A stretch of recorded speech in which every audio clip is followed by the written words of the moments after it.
Back again. Church is in session. Bless up.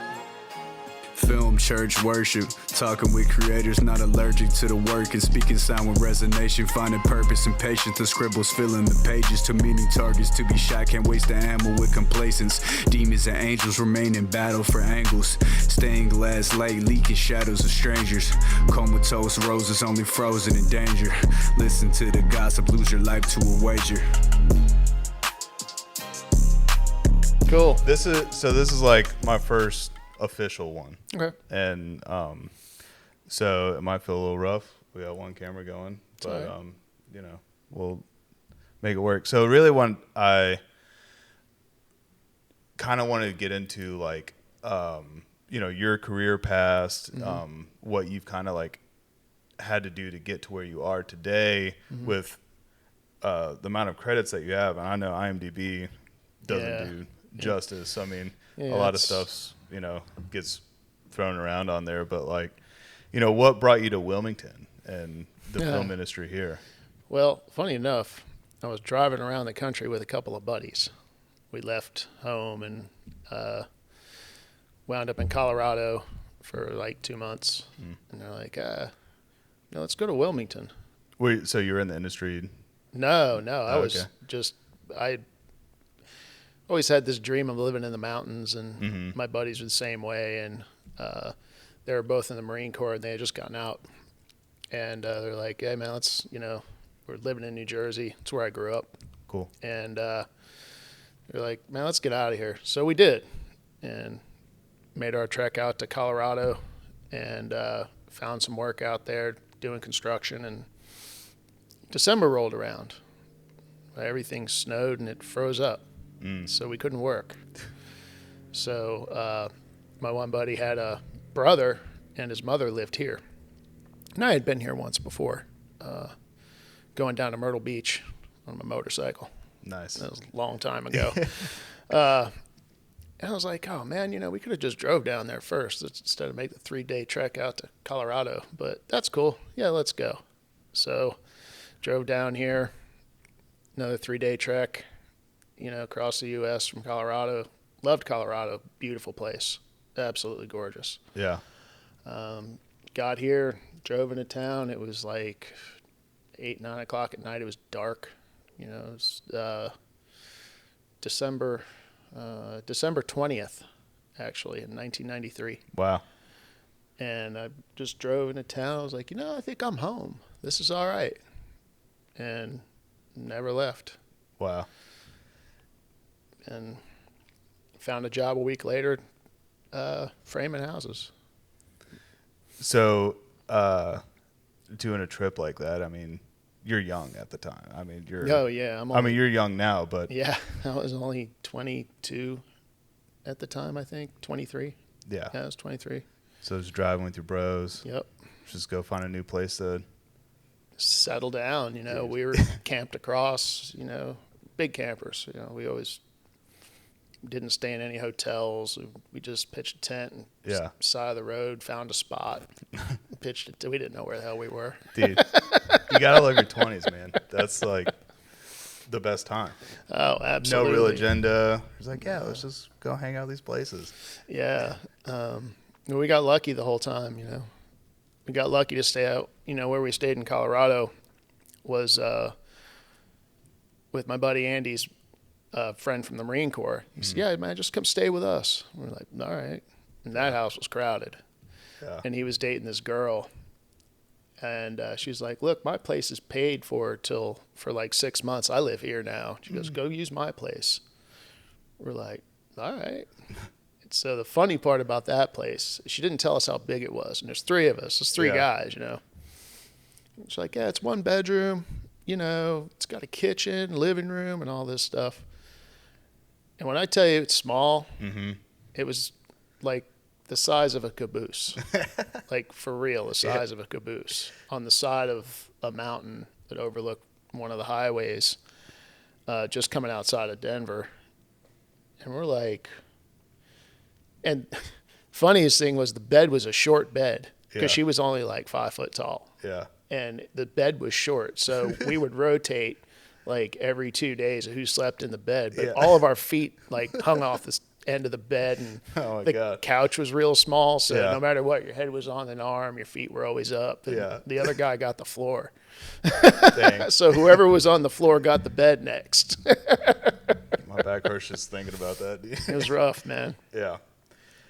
So you're framing houses. Yeah. And then what happens next? How are you getting in this film biz? So I did that for a while. I did that until, and built, framing houses. Then I went into home remodeling. Got a job with a home remodeling group here in town. And I also have a background in plumbing, of all things, because I used to do that as well before I left New Jersey. And so in home remodeling was kind of cool because they used me, utilized the skills that I had with plumbing. I didn't know much about remodeling, but that turned out to be a really great thing. Wrightsville Beach and Figure 8 and, all of the historical stuff I got to, participate in downtown. Yeah, I got really lucky. Yeah. I was very fortunate in that respect. And, the guys that I worked with, knew the craft, so I learned from them. Mm-hmm. And so I did that all the way up until, I guess it's about 2000. I took another job because I was kind of on my own at that point, and kind of was picking and choosing what I did. And I go down to this bar downtown. I was getting lunch and ran into an old friend who happened to own it. And I was like, "Oh, what are you doing, man?" And he was like, "Oh, this is my bar." I said, "Oh, well, how long I thought you're not at Lula's anymore." He's like, "No, man, me and, 2 partners bought this place." And I was like, "All right, cool." And we sat there and talked and, had a beer. And I said, "I'm not much of a bartender at all." I said, "Man, if you ever need someone to work the door, I'll do that. I'll do that for you." He said, "I trust you." I said, "Well, here's my number. I haven't seen you in years. Call me." And they called me like a week later. Nice. So I'm bouncing at a bar called the Firebelly Lounge. I'm familiar. I remember Firebellies. Yeah. And so I'm bouncing there, and, for about a year. And I guess it was about a year. I forget. Yeah. It was almost a year. Yeah.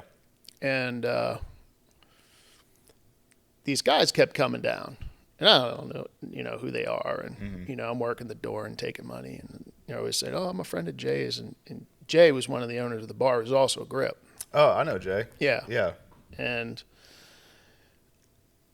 they always came down, and I was just like, "Who are these guys?" Like, "Oh, they're all film guys." I was like, "Oh, what do they do?" They said, "Oh, various things." He said, "That over there, they're the grip crew, and those guys are ADs." And I'm just kind of like, "Well, all right, cool. Yeah. They're all cool. They all seem pretty cool to me." Yeah. So one of the guys, Tim Rook, comes up to me one day. He said, "Hey, man, let me talk to you a minute." So, "What's up, Tim?" And I kind of knew Tim from the 90s bar scene through Wilmington. And we had seen each other for years. And he said, "So tell me, this isn't all you do." I said, No, I, remodel homes during the day. I pick and choose what I do. Yeah. I said, "I just picked this up for extra money, man. A few $100 extra a week, and it's all cash. I don't have to worry about it." Yeah. And he was like, "Oh, all right." He was like, "Well, what do you think about being a grip?" I was like, "Honestly, Tim, I don't even know what that is." Yeah. And I actually think you guys are a little weird. But all that set aside, here's my number. Give me a call if you need somebody. If I don't have anything going on, yeah, I'll come out. So I guess about a month or so goes by. About a month. Maybe a month and a half. And I'm going surfing. I'm off, going surfing. Boards in the car. The phone starts ringing. And I'm like, I let the answer machine get it. This is BC, before cell phones, you know, before anybody had like, a big thing where everybody had a cell phone. You know, it was like a bag phone if you had one. Yeah. And like, I'll just come back later. You know, I'll be back in like 3-4 hours. I look in the back of my van, and I'm like, I forgot my trunks. So I run back in the house, and the phone's still ringing. Mm-hmm. I'm like, let me answer this. Could be somebody needs work next week or something. So I answer the phone, and I'm like, hello?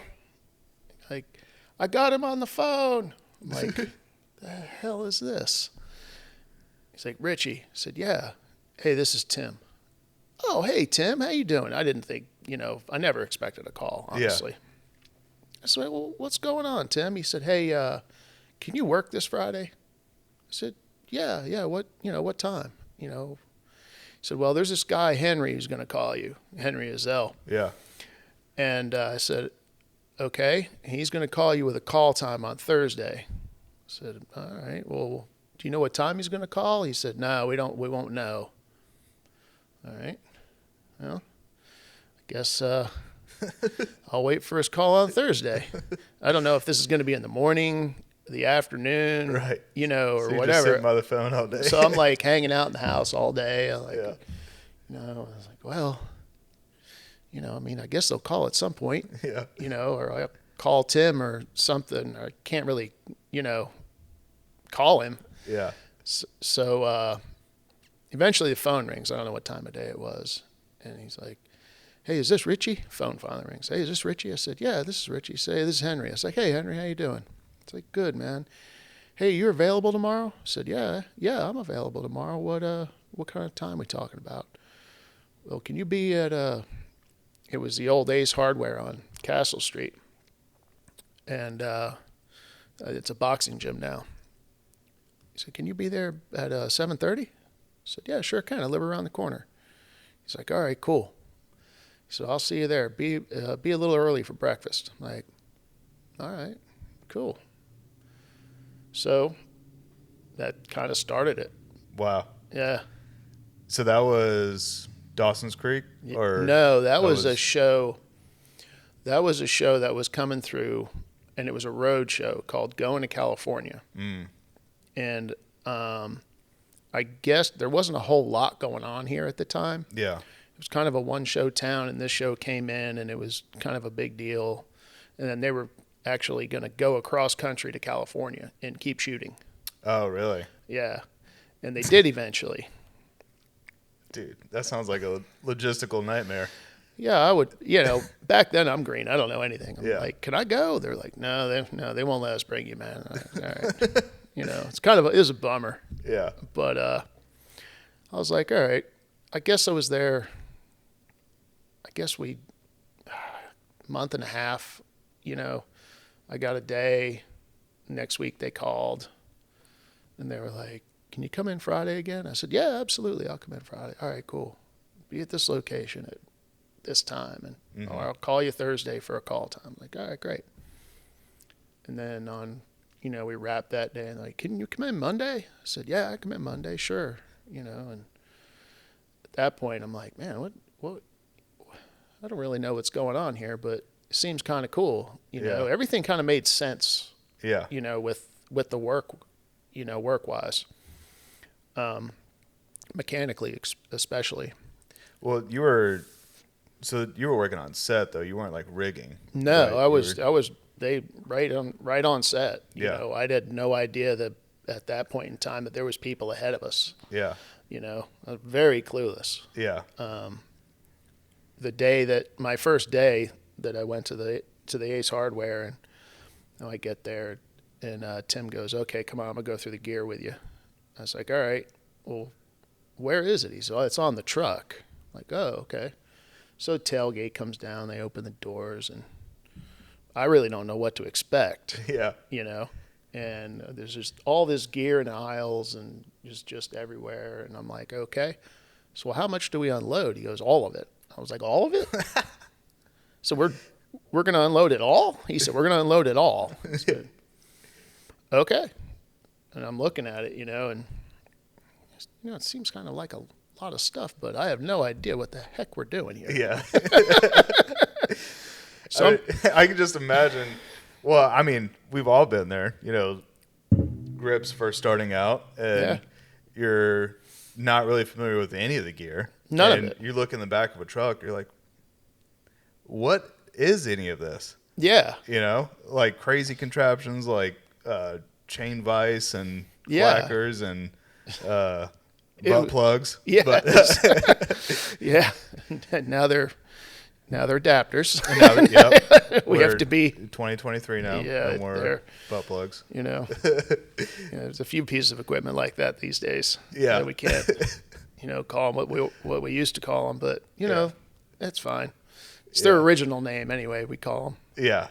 But yeah, like looking in the back of a truck, I'm sure you're overwhelmed. Man. Like, there's these frames in these carts, and he's like, we'll just start taking them off. I'm like, all right. So I'm trying to get this cart out, and I'm banging it all over the place. And all I hear out of the back from somebody else who's on the crew I haven't met, it's like, new guy. Yeah. Like, all right. I mean, yeah. I have no idea what that. He just told me unload the truck, man. I have no idea what I'm doing here. Yeah. So, we got the truck unloaded, and I actually met Henry and met the rest of the crew. And Tim takes me over to the equipment after, the initial shock of, the first we're getting ready to, do a rehearsal. Yeah. To find out, inside. And Tim basically says, he goes, "You're not going to go inside." I said, "Okay, that's fine." He said, "But I'm going to go through the gear with you. And if you know what it is and you hear the boss call for it, say, copy that and bring it to him and give it to somebody inside who knows what to do with it." I said, "Okay, and bring the things that I tell you to bring with you." I said, "Okay, great. I can do that." Yeah. So he goes through the equipment with me in about 15 minutes. He's like, which is not enough time. No, it's not at all. He's like, "You see this?" I'm like, "Yeah." He goes, "This is a 4x floppy. It's 4x4. I'm like, "Oh, okay, gotcha." And he goes through the floppies and the singles and doubles and silks, and then he starts showing me the diffusion frames of various, diffusions of what we have, and then we go over to the hardware. I'm like, "All right." He goes, "You see this?" I said, "Yeah." He goes, "This is a Cardellini. This is number 1." Throws it back in the crate. And he said, "You see this?" I said, "Yeah." He goes, "This is number 2 Cardellini." Throws it back in the crate. He said, "You see this?" I said, "Yeah." He goes, "This is a baby C-clamp, 4-inch." He said, "They're different sizes, 4, 6, 8, and 12. I'm like, "Okay." Like, well, I get that. I don't know what those other strange things are, but okay. Yeah. And he's like, "You see this? This is a quacker or a duckbill." And I was like, "Okay." And if he calls for a stop sign, bring this, the stop sign, a stand, and a bag inside.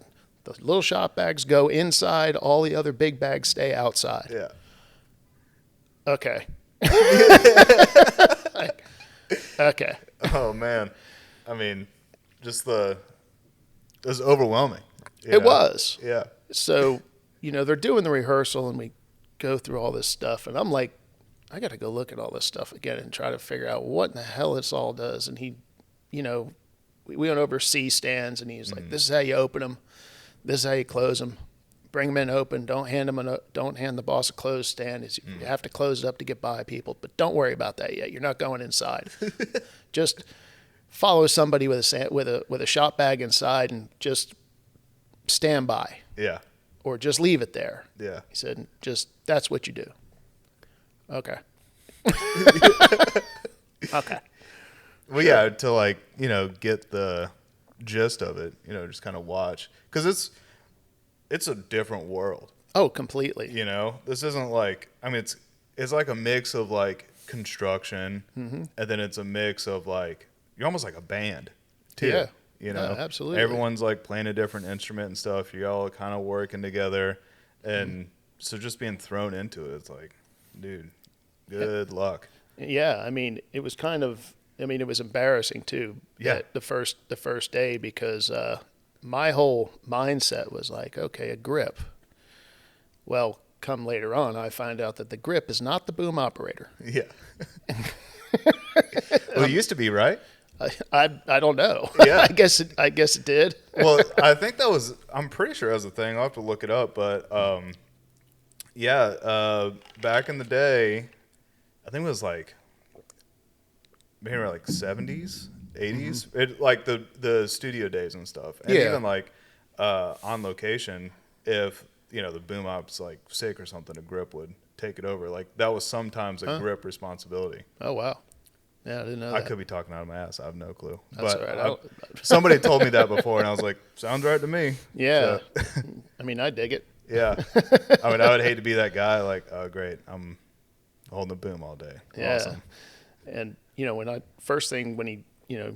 walk up to the truck, I'm like, wow, it's a big truck. Wow, sound is important. Yeah. I have no idea that's not what we're doing at all.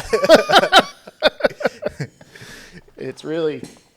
Yeah, it was a trip. Yeah, and sitting there the first day as well, we're like, I don't know, we hadn't even gone to. I think we just got back from lunch, and I was sitting there. I said, Tim, how long do we work for? I said, we work 8-hour shifts, 10-hour shifts. How's all this work? And he goes, well, I'm going to show you this call sheet. And he pulls out this piece of paper and he shows it to me. He said, you see all these scenes? I said, yeah. We're done when all the scenes are done. I'm like, well, where are we? He said, well, we've only done these 2. We've got 3 more to do. I'm like, okay, how long is that going to take? Because I have no clue. I'm asking. Right. I've already asked him about 200 questions. Yeah. And he said, we don't know. It takes what it takes. I was like, all right. Cool. But really fell in love with it that first day. Yeah. I mean, just really, it was a long day because it was a weird day for me, with, okay, now it's time to work. Mm-hmm. Now we hold. Mm-hmm. Now it's time to work. Now we hold. And going back and forth with that all day, I'm used to like going all day, with remodeling and building, doing custom homework and stuff like that. You have your day planned out in your head and how you're going to approach it, and what you have to do, with tools and, things that you need through the day, making sure your orders are right. Used to go. Yeah. So the start stop was that was hard for me to get used to. Right. I mean, I don't know any other business that's like this, like during the day where it's hurry up and wait. Yeah. I mean, military. Yeah. Military. I mean, that's probably where that term came from, right? Military. But, yeah. Yeah, it's just, I think our business is like, it's completely different than like anything else that really exists. Yeah. Yeah, it's pretty unique. It is very unique. And dude, just hearing about your first day is like, I mean, so many people have been there. I have another pretty embarrassing moment on that day too. I'm notoriously early, and which is a good quality. Yeah, well, it depends. So I go, and I get there, and Tim goes, "Why don't you go get some breakfast?" I'm like, well, all right. I mean, I had brought lunch. It was in my car, and I was like, all right. I was like, well, I already ate before I came here, so I was like, well, maybe I'll just get something. It's like, well, damn. He said, caterer's right there. So I walk up to the catering truck. He goes, what do you have? I was like, man, I forgot my wallet. And I just walked away because I left my wallet in the car. Yeah.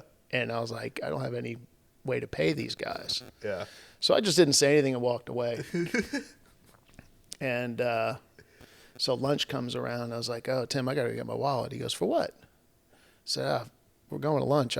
He said, no, man, it's all free. I was like, huh? He said, yeah, it's all free, man. They feed us. I said, oh. But I never told them that's what happened that morning. Yeah. Dude, what business, is like that? Oh, man. They feed you every day and feed you all day? Yeah. None. I was in heaven. Yeah. Dude, it's awesome. I was like, well, I'm like, how much am I getting paid to do this? Yeah. I'm like, okay, well, all right, I can see myself doing this. Yeah. You know, I said before, a lot of things made sense to me. Right. You know, with the equipment almost immediately. Not having a clue what it was doing. You Right. know, the diffusion frames. I have no idea why they're why diffusions are thinner and thicker, and you know, color temperature of the the color frames, of why we were putting them in front of it. You know, for me it was just a color. Yeah. But no idea why we were doing it. Yeah. And you know, why it was so far out in front of a light, or why I was cutting light off of one side or the bottom or anything like that. They just told me what to do and I just did it. So from day one, it was kind of like love at first grip. Yeah. Yeah. Kind of, it kind of was. And, you know, I remember getting home that night and I was like, all right, this was pretty cool. And my girlfriend, who's my wife now, she asked me, she said, how was it? I said, it's just one of the strangest days I've ever had. But I had a lot of fun. Yeah. It was a good day. A really, really good day, you Yeah. know? She's like, all right, great. When do you go back? I'm like, I have no clue. I have no clue until they called, you know, like whatever day they called the next week. Yeah. And said, can you come back in Friday? Like, yeah, I come back in. So it was a traveling show, you said. Yeah, I think they were going from Wilmington, they were going to, I believe, Tennessee, and then they were going to Texas. But something really strange happened on that show while it was here in Wilmington.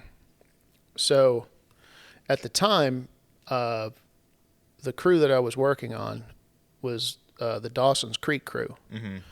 And they didn't know. They took the show because they didn't know if Dawson's Creek was coming back for a 5th season. It hadn't been okayed yet. So they took this job. And I was like, well, you know, we'll take this, and then Dawson doesn't come back, we'll just go on the road. Yeah. And I don't remember how many weeks it was before they found out. And so they all left. Yeah. I like have no clue. And they said, yeah, this is our last day. I was like, oh, are we done? They said, no, you're not. You're staying here. I'm like, oh, what's going on? It's like, oh, we got our other show's coming back. So, you know, we're going to take a month off and then we're going to go and start that show. So I'm like, okay. And Logan Berkshire was the key grip on, you know, that I was working for at the time. And wound up working for him for 23 years. Such a good dude. He's I a love great that guy. He's such a good guy. My mentor. He's a wonderful, wonderful human being. Yeah. I always see him randomly too. Oh, yeah. Yeah. Like I randomly saw him at a restaurant like a couple months ago, and I randomly see him at like Lowe's or just out and about guy. Yeah. And super nice. Yeah. Super, super nice. So this is the randomness of my first show. I think so a whole new Key Grip and Best Boy were coming in.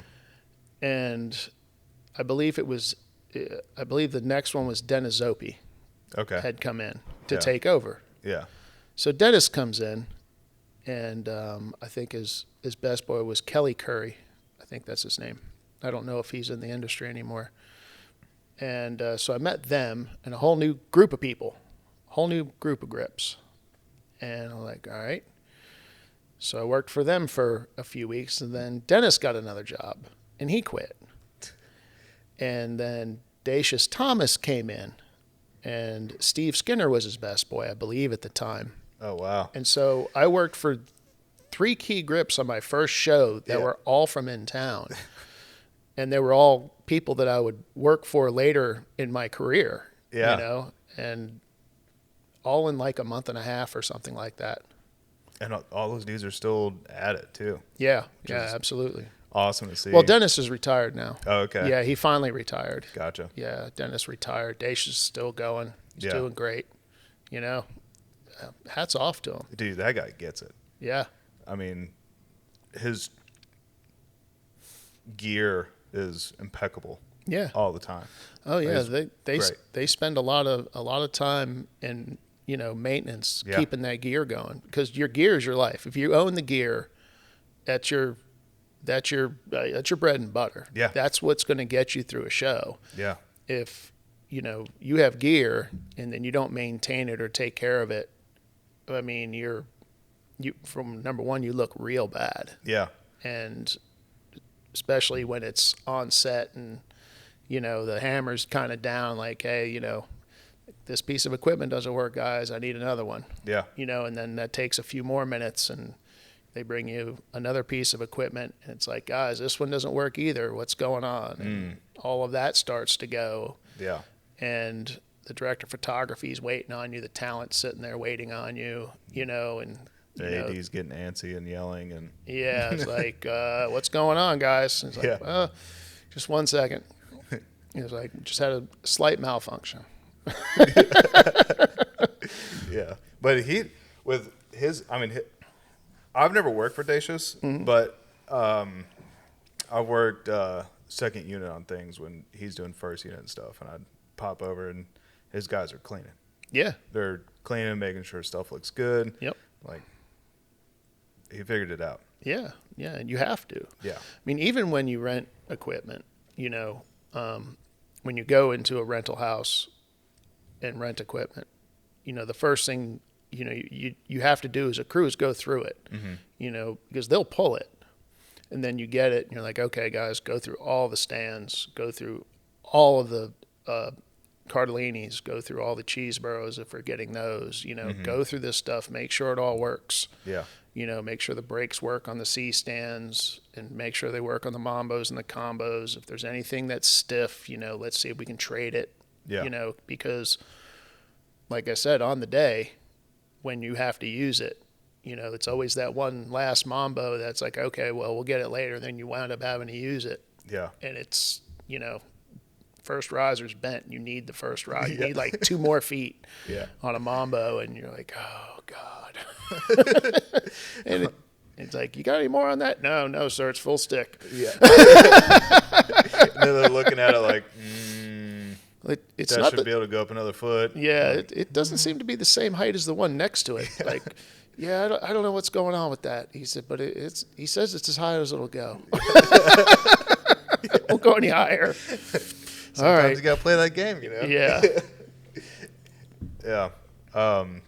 So you're doing this show, and what's the next thing where you're like, okay, I'm definitely gonna do this. Yeah, I wound up going on that show full time after a few weeks. Yeah. While it was here, and then they left. The production went on the road, and then I go home and I was like, all right, guys, take care. It's nice to meet everybody. They're like, oh yeah, man, great. And I go home. My girlfriend, she's like, what? So the job's over? I said, yeah, the job's over. She said, what happens next? I said, I don't have any idea. Yeah. I really don't. Yeah. So, like a couple weeks went by, and I was like, well, let me call that Henry guy again, see if they have anything going on. So I called him, and I said, hey, Henry, this is Ritchie. If I'm available if you need anybody, I don't know what you guys have going on or anything, if you have a show, but I'm available. He said, oh, man, great. I appreciate you calling. Yeah, we're starting season 5 of Dawson's Creek now. He said, if I need day players, I'll definitely call you. All right, cool. So I guess it was about a week or 2 went by, and my girlfriend's like, when are you going back to work? I'm like, I don't know. So I guess I'll, start calling around and, do some more construction stuff, And so as soon as I start lining some construction work up for myself, some remodeling stuff, home repair, Henry calls. He said, hey, can you come in Thursday or Friday of next week? I said, yeah, sure thing. He's like, all right, cool. I'll call you with a call time. And that's how we had to do it back then. Yeah. You got a phone call on your house phone, for a call time. And I don't know if it was season 5 or I think it was season 5 that the best boys in the Key Grips got cell phones from production. Oh, wow. They used to give them cell phones. Dude. And I think Logan always turned it down because he had a bag phone in his truck. And so Henry always had the flip phone with numbers in it. Yeah. And so that's kind of how that worked back then. Yeah, and you got a paper call sheet every single day, you know, at RAP. Yeah. You know, who needs a call sheet? Like, Henry, do I need a call sheet? He said, yeah, you need a call sheet. I'm like, okay. So I did my first 2 days on Dawson's Creek, the Thursday and Friday. You know, the end of the day is coming, and I'm like, well, Henry, what about, said, do you need me Monday? He said, no, I'll call you. Okay. So I kind of left it at that. And, you know, Monday goes by, Tuesday comes up, phone rings. Hey, can you come in this Thursday, Friday? I said, yeah, absolutely, sure can. He said, all right, cool. So work that Thursday, Friday. And then I think the week after that, it was Wednesday, Thursday, Friday. But he told me on Friday. Yeah. And then on Friday, he said, what are you doing Monday? I said, well, whatever. I'm available. I said, I've retired my position at the bar. And, you know, if we ever don't get busy, I said, I can start what I do back up. It's, you know, no big deal. He was like, all right, cool. Come in Monday? I said, yeah, sure. So every single day for 2 weeks, he would tell me at the end of the day, yeah, can you come in tomorrow? Can you come in tomorrow? I'm like, yeah, I can come in tomorrow.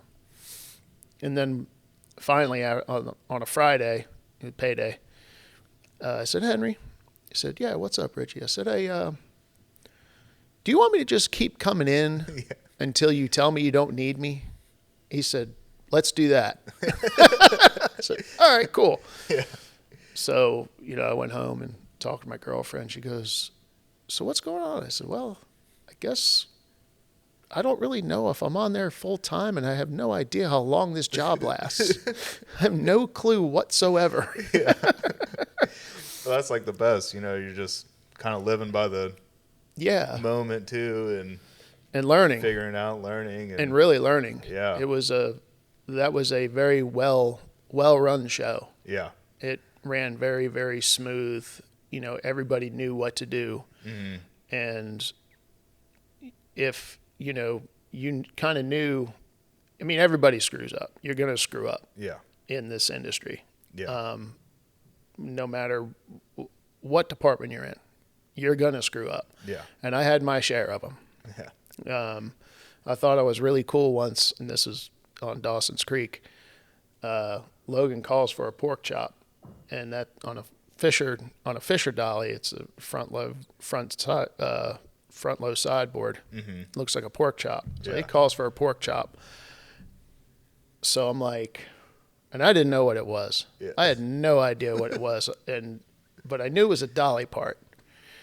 So I'm looking on the dolly parts cart. I'm like, copy that, all enthusiastic. Yeah. Copy that, and I'm looking around at it. I'm like, so I grab a seat and the seat offset, and I'm bringing in, and I was like, pork chop. He goes, not quite. He goes, I like your enthusiasm, but that's not a pork chop. Yeah. I was like, oh. So I kind of tucked my tail and ran back offset. See, those dolly parts, I mean, there's so many little parts, you know. There is. And then there's nicknames for them. Yeah. Like when you said pork chop, I had to think about it for a second. I'm like, I'm pretty sure that's a dolly front. Okay. Yeah. You know, it can go up or down, and it's just like, you're like, oh, God. But then, you know, I saw someone grab the pork chop, and I was like, oh, that's a pork chop. Yeah. And on a Fisher dolly, they're side specific, right and left. Yeah. So if you have to look at the R and the L that's stamped in the side, burned and engraved in the side of it, you know, and sometimes they're not. Yeah. And you're like, oh, God, which hell one do I have? Yeah. Usually if someone calls, I'm like, I'm bringing both. I'm just going to they can figure it out. I'm bringing both. Sometimes it's best. Yeah. Did you say, did you say right or left? I walkie couldn't was hear you, breaking so up. I just brought both. Yeah. You know, It's always good cover up. Yeah, the walkie was going in and out. I don't know. I brought both. broke up. Yeah. Yeah. I don't know. Hope that's okay. So doing Dawson's, I mean, Dawson's like, it's a well-oiled machine. Yeah, very well. I mean, they did how many seasons? 6. 6? Yeah. I was fortunate enough to be on 5 and 6. And that was before One Tree Hill, right? Or was that? Yeah, that was okay. before One Tree Hill. Yeah. I think One Tree Hill came about a year later. Dude, I'll be honest. 6 months later, a year later. One Tree Hill and Dawson's Creek might be about the same to me. Yeah. I mean, I've watched a couple episodes of each. I'm like, dude. Same type of story, Right. you know, coming Yeah. of age, Yeah. you know, same kind of, you know, demographic of, you know, teens and going into college and things like that. I mean, those stories work so well, though, too. Oh, absolutely. I mean, Absolutely. It's Dawson- generational too, you know, Right. because you can write that same story, but with, you know, generations and generations and generations, you know, at that time, they wrote it to that generation. Yeah. And then, you know, you can go to other shows and they wrote it for that generation. Right. You know, the Brady Bunch. Yeah. You know, it's the 70s and Mm-hmm. the, you know, maybe the late 60s and 70s. It's Yeah. that generation. It's written for that generation. Yeah. And I mean, they become like cultural icons too. Absolutely. I mean, they're still. I mean, it's been a while since I've seen it, but you know, there used to be like these groups of people from like Brazil and like other countries that would come like downtown and do the One Tree Hill tours or the Dawson's Creek tours, and we would get people. We'd be shooting a location downtown, and we'd notice they're like this little family, and they're just watching us. yeah, I was like, "Hey, how you guys doing?" They're like, "Oh, good." And you know, they just very broken English. Like, Yeah. "Where are you from?" They're like, "Oh, we're from Germany." Like, Wow. "Oh, okay. You just in town visiting?" We came here to see Dawson's Creek. wow, Like, what? Like, you came here? You came from Germany to Wilmington, North Carolina to watch us film? Yes. That's and this is all we're doing. We're just going to try to follow you around. We're like, okay. So, you know, a couple times, it doesn't always happen, but a couple times, you know, went up and told, you know, the producer or something like, hey, you know, there's this family from Germany down at the end of the grass here. Yeah. And they made their vacation to come and watch us film. And they'll turn around like, seriously? Like, yeah. Where are they? And they'd go down there, they invite them up and, you know, Wow. have them behind the monitors. That's and, cool. And let them sit there and, like, watch what we were doing. And then, yeah, you know, and the cast was so nice. yeah, You know, they would take pictures with them, you know, when the scene and everything was over. And they're like, hey, you know, these guys came from Germany yeah. just to watch us film because they love the show. And they were like, oh, well, let's get pictures, you know. And Dang, that that's was awesome. That was, you know, that was great. Yeah. That was absolutely great. Well, Summer I Turned Pretty is kind of like that. Yep, it certainly is. But same type of thing, you know. Yeah. It's it's this generation, and Yeah. it's working. It's working pretty well. We were doing. Did you see that movie Appendage? I have That, not. It was shot. It was last year. Was Mm-hmm. it last year? Yeah, it was. Yeah, it was last year. We shot last year. But it was like an indie horror feature. Mm-hmm. It was great. It was cool. But we were shooting downtown, and I was just gripping on.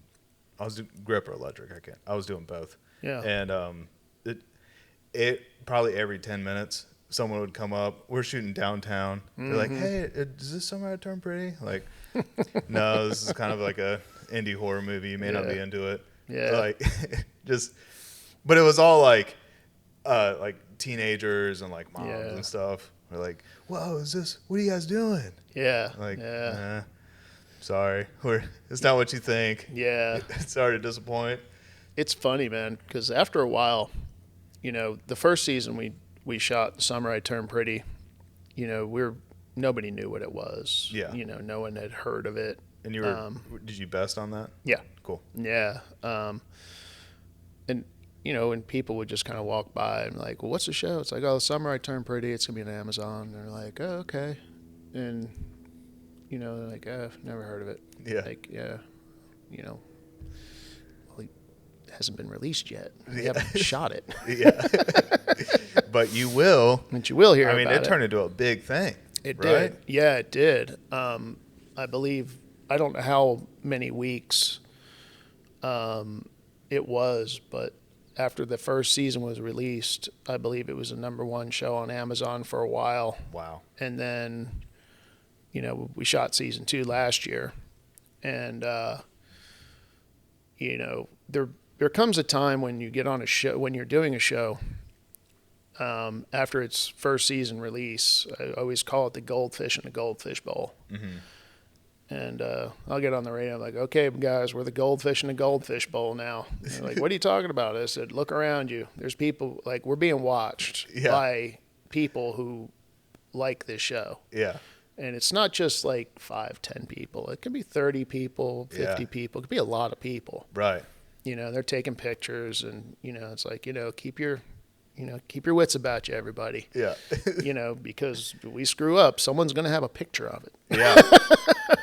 Yeah. I mean, Dawson's Creek era, One Tree Hill era. I mean, not many. You didn't really have camera phones were a thing, but not really a thing. Yeah, I think the first phones, I don't think they even had a camera on them.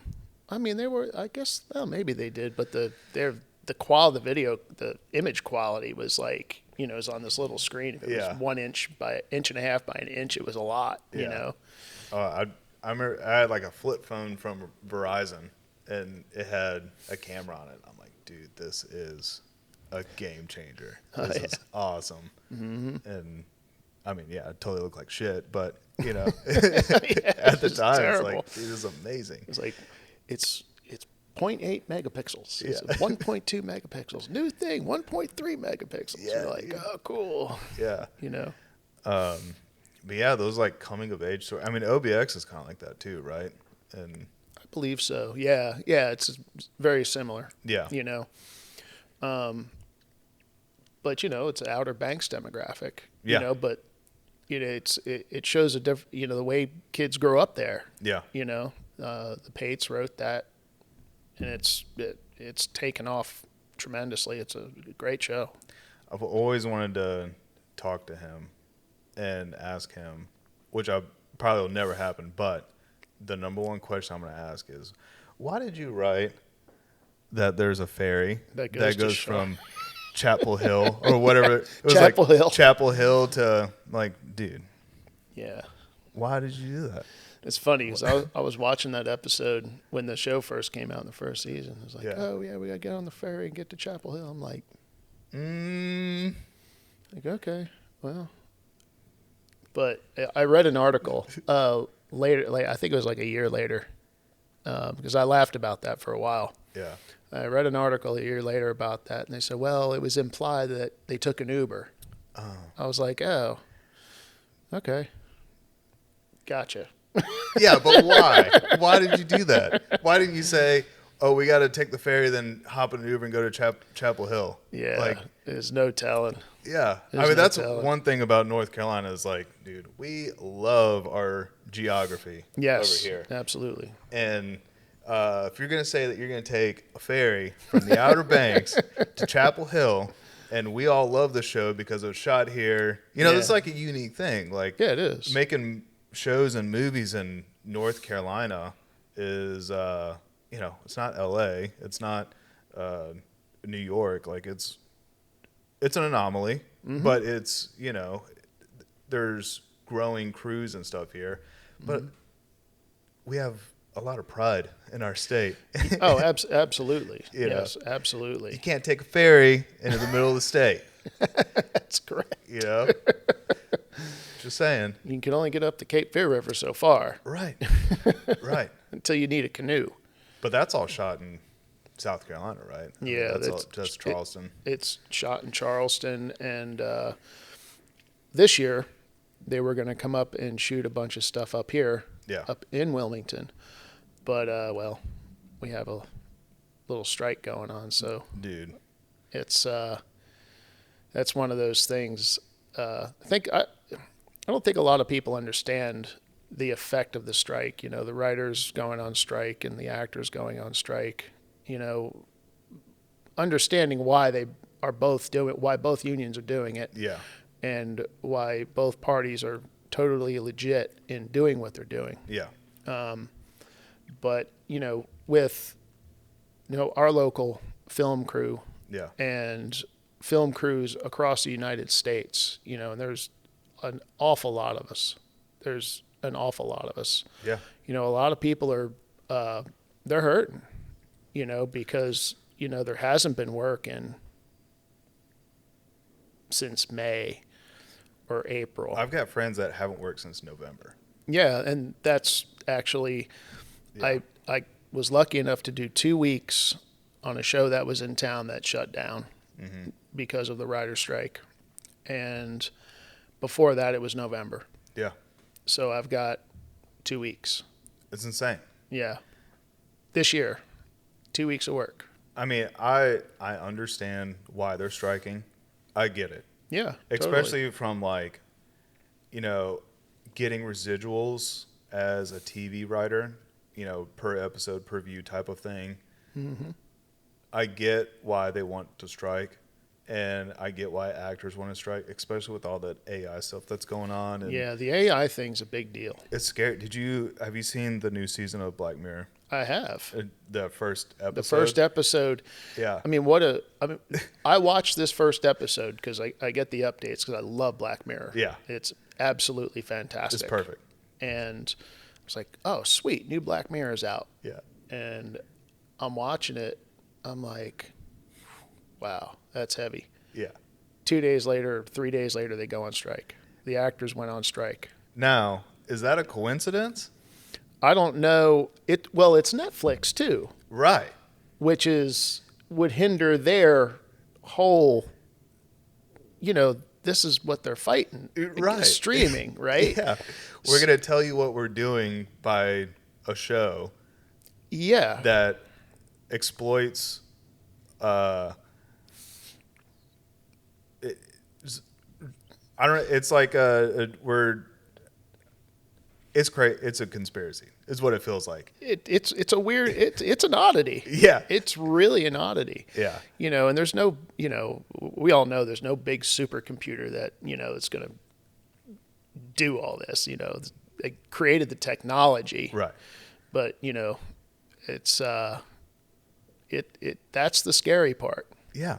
To be able to take your likeness and do whatever with it. I mean, I'm sure you've seen like the deep fake stuff that's on the internet and stuff. I mean, like the deep fake stuff's been going on for a long time, you know, and with, I guess it was after, when Paul Walker passed away, I think his brother did a lot of it, but, back then they would do the facial replacement, but I think he had to wear a green screen hood. Oh, really? Yeah.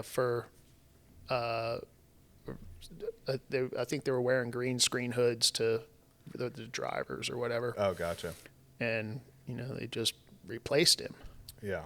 But, with the technology that we have today, things are so different than years ago. I mean, the amount of information, people that generate AI have been feeding. It's like, dude, that whole Black Mirror episode could 100%, happen. Oh, absolutely. Yeah. Which is terrifying. It's very terrifying. It's terrifying for us too. Yeah. It's just like, well, wait a minute. They can actually replace people. They can have anybody play a part. Yeah. And then just replace it with, whoever. Yeah. And say, okay, Harrison Ford in his 20s is playing this part. It's like, okay, but Harrison Ford's not 20. Yeah. And well, where did all the lights come from? It's scary for a crew too. Yeah. I mean, have you seen Unreal Engine? I haven't seen that yet. Okay. Unreal Engine is I'm probably going to get hate about this, but it's basically it's a program that was originally doing like video games and stuff like that, but now they're doing like very realistic video games. And so they're playing, like I was watching some video the other day where it's all generated with Unreal Engine. So it's basically just software that creates, atmosphere. Okay. And it looks so real. Really?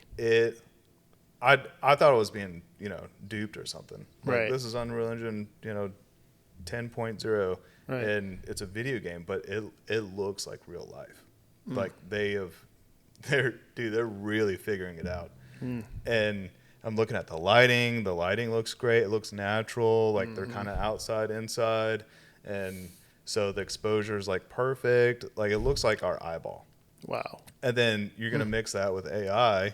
Like, dude, you don't need us anymore. No, and then We're done. at some point it may come to that, but you Yeah. know, hopefully not in the next 20 years or so. Well, I think the good thing about filmmakers is that we like the practical effects, like the Tarantinos of the world. Yeah. He had a really funny quote about CGI. I'm trying to remember it, but he's like, I don't know. I'll think of it later. But Well, there's no something about putting his dick into a Nintendo. I gotta look it up.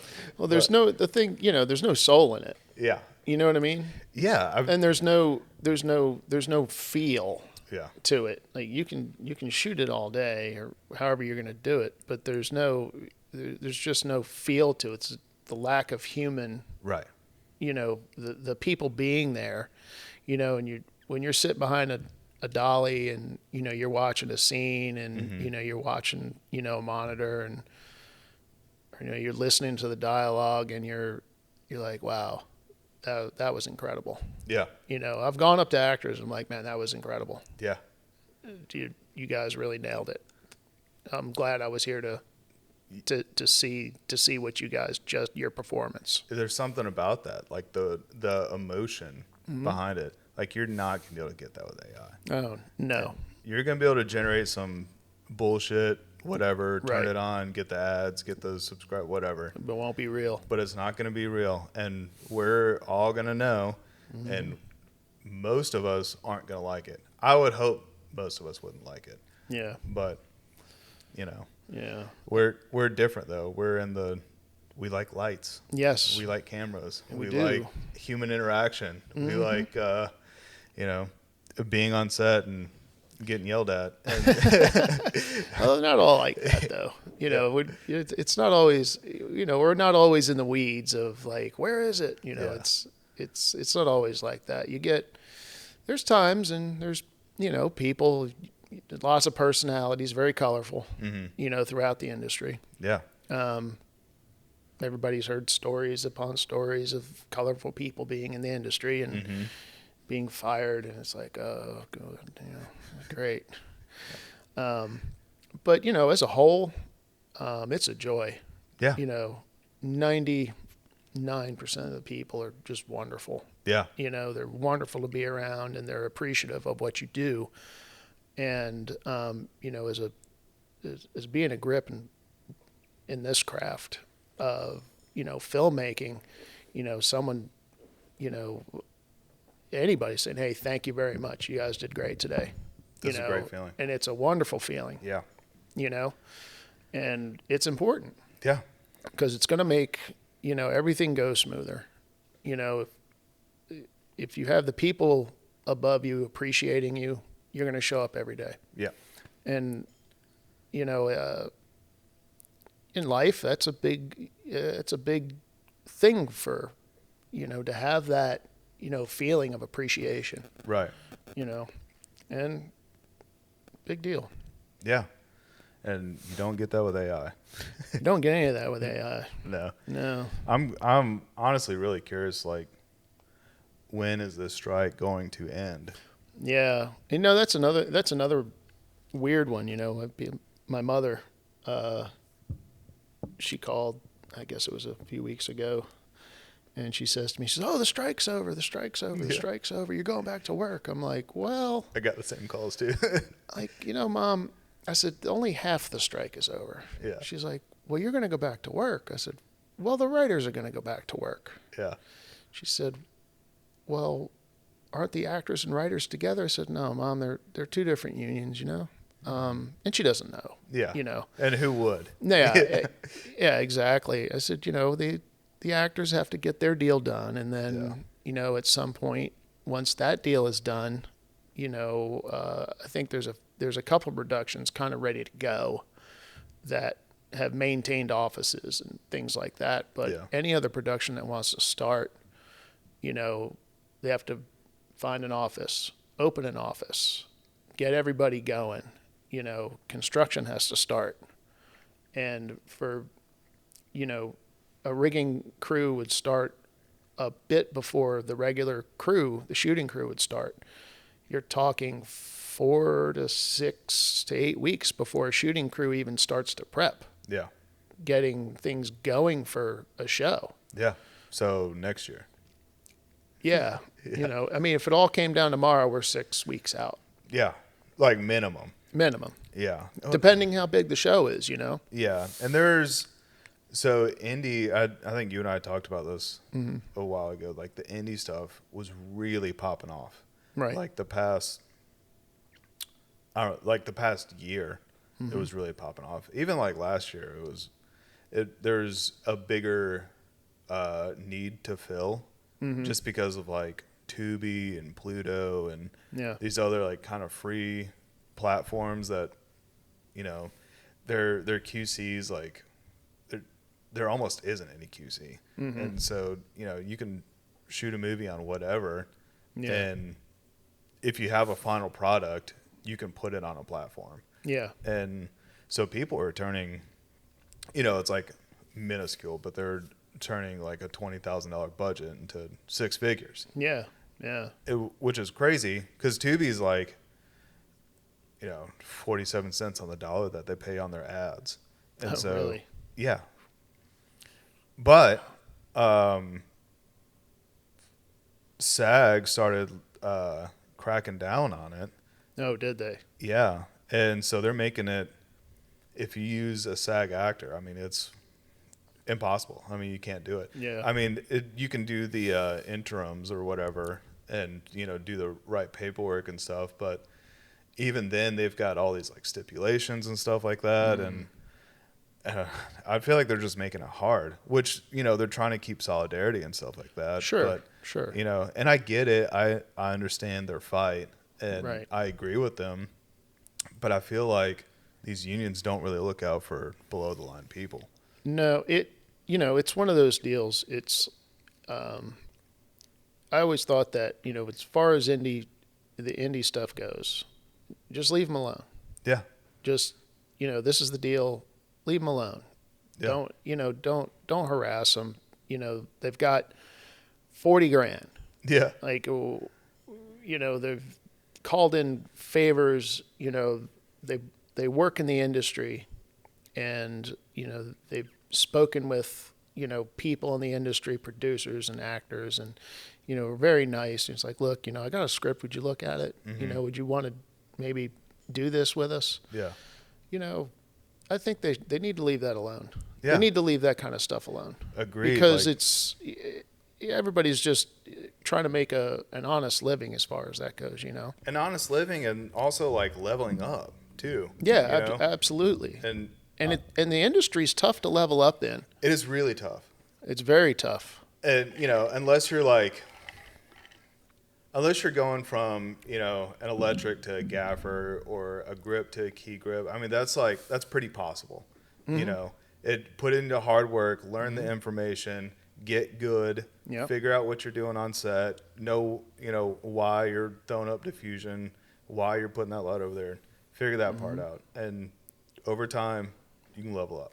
Yeah, and it takes time. Yeah. Because you have to have a scenario mindset constantly. Right. You know, and that takes a lot of time. Yeah. And for people like me, I started out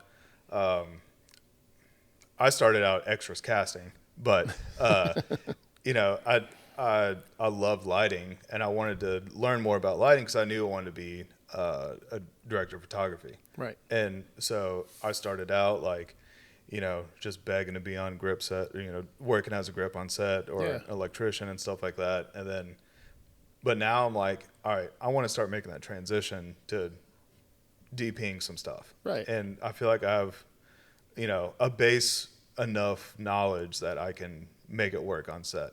But I'm not going to go do, a $10 million kind of indie or a, $50 million giant blockbuster. Right. I need to start at the bottom. Right. And so being able to start at the bottom and do these like cheap indies and stuff, that's what I was like putting a lot of eggs in that basket, right. The past year. But I don't understand why they can't just leave that stuff alone. I mean, you want to be able to have people that know, like your situation, like when you started out, if you were, had the opportunity to go work on a almost a no paid position or just like get your foot in the door somewhere, that would have been an option for you. But then our unions decide to strike, and then, right. You're not getting that experience that you need to like, how does a C-stand work? Right. Well, luckily you had good right. guys around you that could teach you. Oh yeah. I mean, there was the ways. There was so much experience, around me. It was ridiculous. Yeah. Like I said, I asked about 2 million questions, and they're just kind of like looking at me like, stop asking questions. Yeah. I think Tim told me at one point, he goes, okay, I'm going to give you 3 pieces of paper. I said, okay, what are they for? He goes, that's how many questions you have left. I was like, dang. All right, I got you. Yeah. You're just trying to figure it out. Yeah. I was like, okay. Yeah. So, I mean, your IMDb is, pretty large. But you've done one of my favorite shows of all time. Yeah. I'll pull it up on the big screen. All right. You did Eastbound and Down. Yeah. 2 seasons of it. Did you do the first 2? I did 1 and 3. 1 and 3. Oh yeah, because the second one was in like Mexico. It was in Puerto Rico. Puerto Rico. Yeah, and they couldn't take me. Yeah. I was just a third then. Oh really? Yeah, I was a third on the first season, and then on the third season, I wound up best boy in the third season. Nice. I don't think I got credit for it. But Who's the key grip on the third season? Logan Berkshire. Oh, okay. Yeah. He did 1, 2, and 3. Oh, he went to. He went to Puerto Rico. Oh, yeah. Nice. They let him take. A best boy and dolly grip with him, and then everybody else was out of Puerto Rico. Dude, I bet you were bummed that you couldn't go. I was so bummed. That would have been such an awesome time. Yeah, especially I have a slight surfing hobby. Yeah, and I'm like, oh man, I can't go. And they're like, they won't let us take you, man. I'm like, oh man, all right. Dude, I would have been so mad. But honestly, like the first season, yeah, that was probably the best first season of any comedy show that I'd ever seen. It was hilarious. I mean, all 4 seasons are hilarious. Yeah. But it was really up to that point, when we did episodic television, and we're still shooting film, by the way. Right. This is still, the digital age had kind of come in, not in the first season, but I believe by the third season. We're still shooting film. That was 2009? Well, 2008 when you got shot, right? If it says 2008, we did it. It says 2009. So Yeah, it's 2008 we shot it, I believe. Yeah. Yeah, first episode's February 15th, 2009. Yeah, we shot it the year before. Right. And, it was kind of the way we had done episodic television in the past was, you got 7 to 9 day episodes. We're shooting this episode, shooting this episode, and shooting this episode. Well, they had this thing where, we're going to be in one location and we're going to shoot, this scene from this episode this scene from another episode. Oh, they're block shooting. This scene from another episode. Yeah. And we're all kind of like, okay, but it really wasn't called block shooting.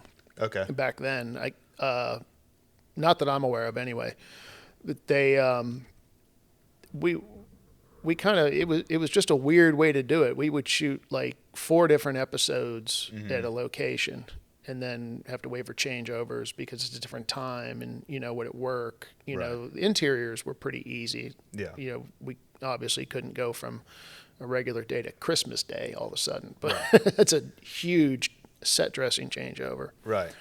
But, they wardrobe change, come back, and they might go the first line off the script. After that, it was all improv. Dude, that's insane. And on film. On film. I mean, I'm no mathematician, but that's some money. Yeah. Yeah, it was, and I had never seen anything like that. Everything that I had done to that point was this is what you say. Yeah. Here's a script. We're shooting this here today. These are the scenes we're shooting. Yeah. That's it. Yeah. For this episode, I didn't scout any of that. So I had, I don't have a clue what's going on in season 1. I'm like, okay. And then my first scout in season 3, I still didn't have a clue. It was like I said, first time doing it. I'm going, oh, the hell any of these people are talking about. Yeah. But, it worked out. They were a funny group. Yeah. I mean, the guys that I've talked to, and I won't name names, but they were not a fan of working on the show. It was a hard show. I mean, it wasn't the hardest show I've ever done. It was difficult, the way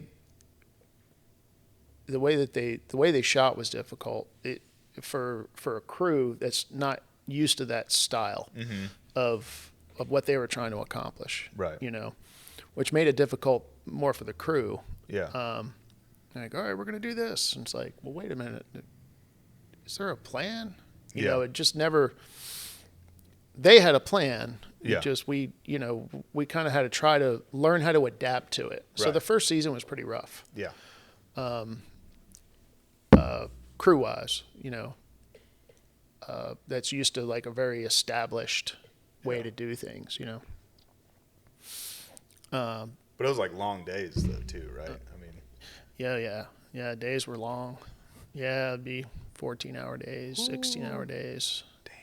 Dang. Very rarely did we not do less than 12. If I remember correctly. But the paychecks were pretty good. Yeah, getting that sweet OT. Yeah, the paychecks were good, but first year episodic too, the double time doesn't kick in until way later, and after 14. That's how they get you. So, we're fortunate enough.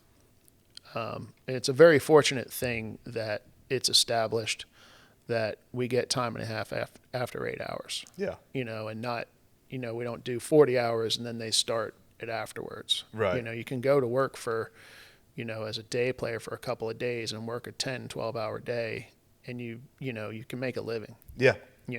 Because of that time and a half thing after 8 hours. That's a big deal. It is a big deal. And there's very few employers in the country that do anything like that. Yeah. Very few.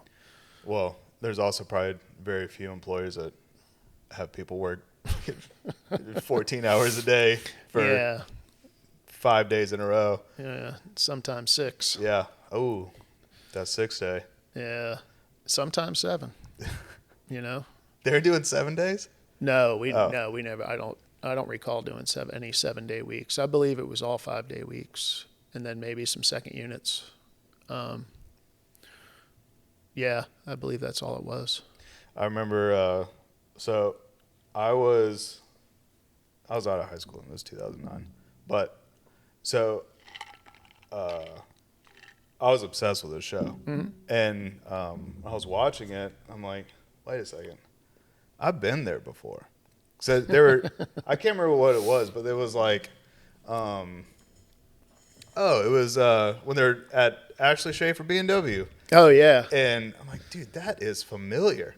Yeah. And because I just went, I did like a beach trip or something with some friends, and we drove by there, and and one of my friends was like, oh, there's Ashley Schaefer BMW. Like, what are you talking about? And he's like, yeah, it's in the show. And so he showed me the show, and I watched it. I'm like, dude, they're shooting a show in Wilmington.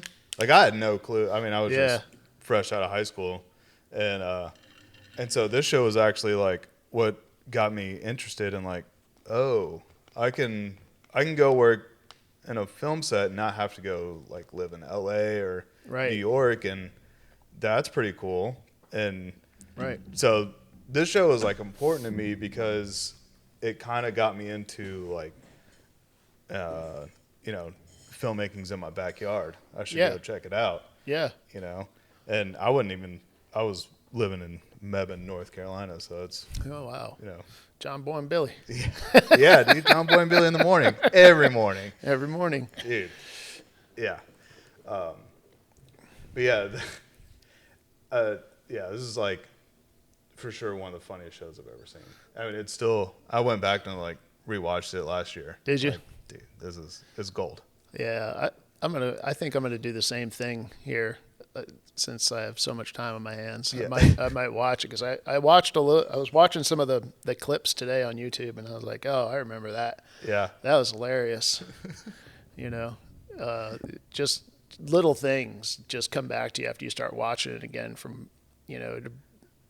it's a time warp. It brings you right back to that moment of when you were sitting there listening to those guys talk. You're just kind of like, trying not to laugh. Yeah. There's so many times that, people are just, generally we're all turned around towards the cast anyway. Right. But, there's times you're just holding your face, like trying not to laugh, and you have to, you're there. Yeah. Will Ferrell's going off, and, Steve's going off, and Kenny, Danny's going off, and you're just like, oh my God. That scene, at Ashley Schaefer, when I guess he was doing the pitch to Craig Robinson. Mm-hmm. That is the funniest scene I've ever seen. I mean, when Will Ferrell's feel it down on my plums. Yeah. Like, dude, how could you sit there and listen to that? And like, oh my God, we had so much gear out that day too. Really? I mean, we had stuff flying everywhere. There was, fly swatters. we didn't have any room for them. Oh yeah. Yeah, we had 12 bys, and it was just stuff everywhere, and we had floppies up and dolly tracking. Oh, it was just mayhem. You almost couldn't work hard enough, but we got it done. Yeah. It's a good group of people. Who is the DP? Do you know? On that season, God, what was his name? On season 1, I don't remember. See if it'll say. Because it looked great. Like, when I was recently rewatching it, I was like, dang, dude. First of all, film AI, good luck replicating that. Yeah. You're not going to be able to. Where's Cass? There it is. Yeah, it looked amazing. I mean, it still does. But that's the thing with film. Film is Amy Vincent.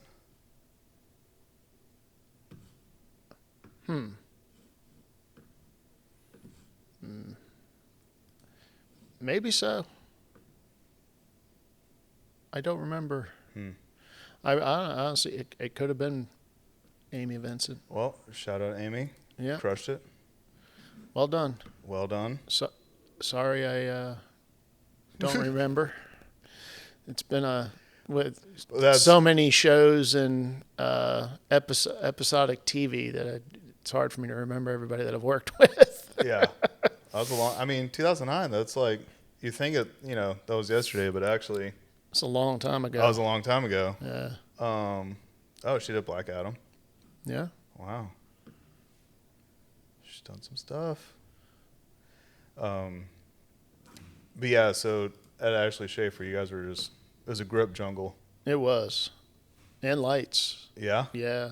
Yeah, there was a lot of lights outside and frames in front of all of them, and then we had a splinter unit as well. Really? Going on at one point over there, which I went over and did with Tom Priestley. At Ashley Schaefer? Yeah. And it was just little stuff. Yeah. We were picking up some car stuff. Mm. And I mean, so on that show, I mean, what were you guys doing? Complicated rigs, but it wasn't really complicated. It was kind of straightforward because it was pretty straightforward, but it was a lot of just okay. We're going to look this way. Right. Wait, what? You know, moving gear around constantly. So were they There's like nothing you could do about it. Right. You know.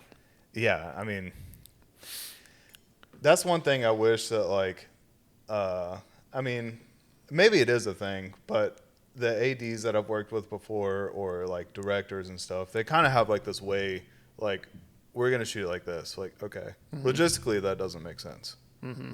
Because we're looking this way, then we're going to look this way, then we're going to look back that way. Yeah. We should probably shoot at a wall first, right? Or an area looking this way, then we do a reverse. Sure. And sometimes that doesn't happen. Sometimes it doesn't happen. You know, you got to shoot out a character. You got to shoot for the time of day. Yeah. So it's always about like finding the happy medium, right? Yeah. I mean, you know, when you're exterior, you know, sun comes up in the east, goes out in the west, you know, and it's like, okay, well, this is your backlight. Let's use it. Yeah. You know, it's like, well, we want to shoot this way. Now you're no. No. Yeah. But you know, it's a matter of taste. I guess nowadays, I think it's more a matter of taste. Yeah. You know, the traditional lighting setups, you know, key backlight fill. Right. Boom. You know, go. Yeah. Shoot. Yeah. In other countries, they shoot a little different, I guess. You know, there's a lot of, I think over in England, they do a lot of top lighting. Right. And, you know, it's a matter of taste. Yeah. And, you know, DPs kind of have their thing. Yeah. Like, I wouldn't say they kind of get stuck in their ways, but they have, like, there's certain, I remember I got this call for a job. This was 2020, I think. And it was me and a gaffer. I think I was going to key grip it. Mm-hmm. But it was a commercial. I think it was like a J. Cole thing. And I can't remember the DP, but he wanted to use Dino lights. Mm. And he called Terry about Dino lights. And that's just what he uses. Really? That's what he asked for. And, you know, like, I guess that's one way to do it. Yeah. But I saw the ad. Looked great. Yeah. Looked awesome. I don't think they used Dino lights. I think they ended up using like Maxis. Like yeah. A lot of Maxis. Yeah. But like I haven't heard a Dino light in. It's been a long time. I don't think I've ever used one. Yeah. Well, they're Dino. Is Dino De Laurentiis? That was his name, right? Yeah. Yeah. Didn't he come up with them? Or? I guess so. He was gone before I started, but I think that's the case. Yeah. Yeah, it's just like they're still around. Hopefully, packed away in a very deep, very very deep warehouse. Let's see if I can pull up a Dino light. Good possibility. I mean, you know, it's so much has changed over the years. Yeah. You know, with lights and. Yeah, Google's not even gonna be able to find it. I don't know how to spell his name.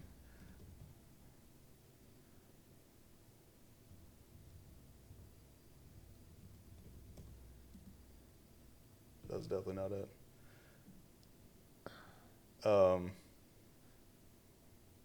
Yeah, it pulls up pictures of Dino. That's funny. That's not going to show it. Yeah. That's one of those, industry only type of things. Yeah, absolutely. Yeah. But a Dino light is, correct me if I'm wrong, it's like it's 32 1K bulbs. Or 24. Like I said, I don't think I've ever seen one. I saw them because I'm pretty sure, well, maybe I did, maybe. So when I was working at Screen Gems, they had all these like little back rooms and stuff full of gear from the 50s. Mm-hmm. And so I remember seeing like this giant maxi looking thing. I'm like, what's that? And Simon's like, oh, that's a Dino light. You don't need to know about this. I'm like, so when the guy calls like, yeah, we're going to use all these Dino lights. We're like, are you okay? Sure. I mean, he's like, well, see if they work. Yeah. Warm up those 1K gloves. Yeah. No kidding.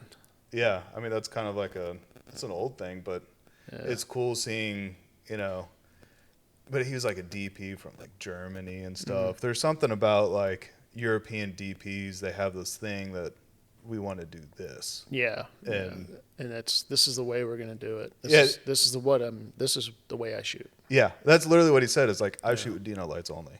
Like, yeah. Great. Yeah. Cool. Yeah, well, I mean, it looks good. I'm not going to hate on the guy, but. No, and that's the thing, I mean, if they know what they can get out of each piece of equipment. And I think that, and it's not necessarily that they're stuck. It's just that they also know that this is what is going to be called for this is what I need. This is what I know it's going to do. Yeah. And I don't have to differentiate from any plan. Right.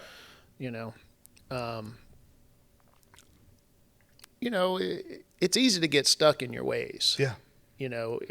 Over the years, I've been stuck in my ways, of how I operate and, the way we do things and stuff like that. And I'm like, man, I can't be stuck because new things are changing. There's new things coming up and there's, new pieces of equipment coming up. Yeah. And, we get DPs. Oh yeah. We should use this. Really like to use this for this application. Really like to use this for this application, and kind of look at it and we're like, all right, well, we'll talk about it later. We're on scouts and things. Mm-hmm. We'll talk about it later. Like, well, okay. So we usually go and talk later and like, I think we can do this a little easier. He's like, well, what's easier than that? It's like, well, we're going to put a hood mount on the car. And then we're going to mount the camera to it. Well, how long will that take? 20 minutes. Yeah. If it's going to take that, and like, oh no, and they always say, oh, it'll take way longer than that. It's like, it'll take longer for everyone else to do what they're going to do. But we're going to put the camera on a hood mount. Yeah. And point it in this direction. Yeah. And then it's going to be ready. Yeah. And like, a lot of the suction cups have made a big progression through the industry, and with the lighter stuff, it works, I mean, I don't really use them. Yeah. Because there's so many cars are just, I don't know, they're a little bit different now. It's also harder to find a car that can handle a hood mount because they're so flimsy, so that's become a little bit of a challenge. Well, yeah, when you're putting like, a 30, 40 pound camera on. And it turns out being like, 50 after a lens. Yeah. And then all the stuff that has to go on it. Yeah. And then mounting plates, and then pipe, and somebody wants to put a light on it. Mm-hmm. The gaffer wants a light on, a key light. It's like, all right, well, that's more weight on it. So, you have to figure out displacement, and how you want to displace it. Yeah. Where the real strong parts of the hood are. Mm-hmm. And even though you could do it with suction cups, absolutely. Right. But you still have to tie it down to the frame of the car. Yeah. To something solid. Yeah. So, like for me, with the, hard mount and a hood mount, it's just always been easier, going through that process. Yeah. I don't think I've ever done it with suction cups. Maybe once for somebody, but I don't think it was any quicker. Yeah. I've probably only used suction cups. I've used hard mount stuff. I've used hard mount stuff before. Yeah. Working with TD. You know TD? Yeah. We did some car rigging stuff for that movie Uncle Frank, and I don't think we used any suction cups then. But for a lot of like commercials and stuff, like it's so quick, and usually the camera is an Alexa Mini.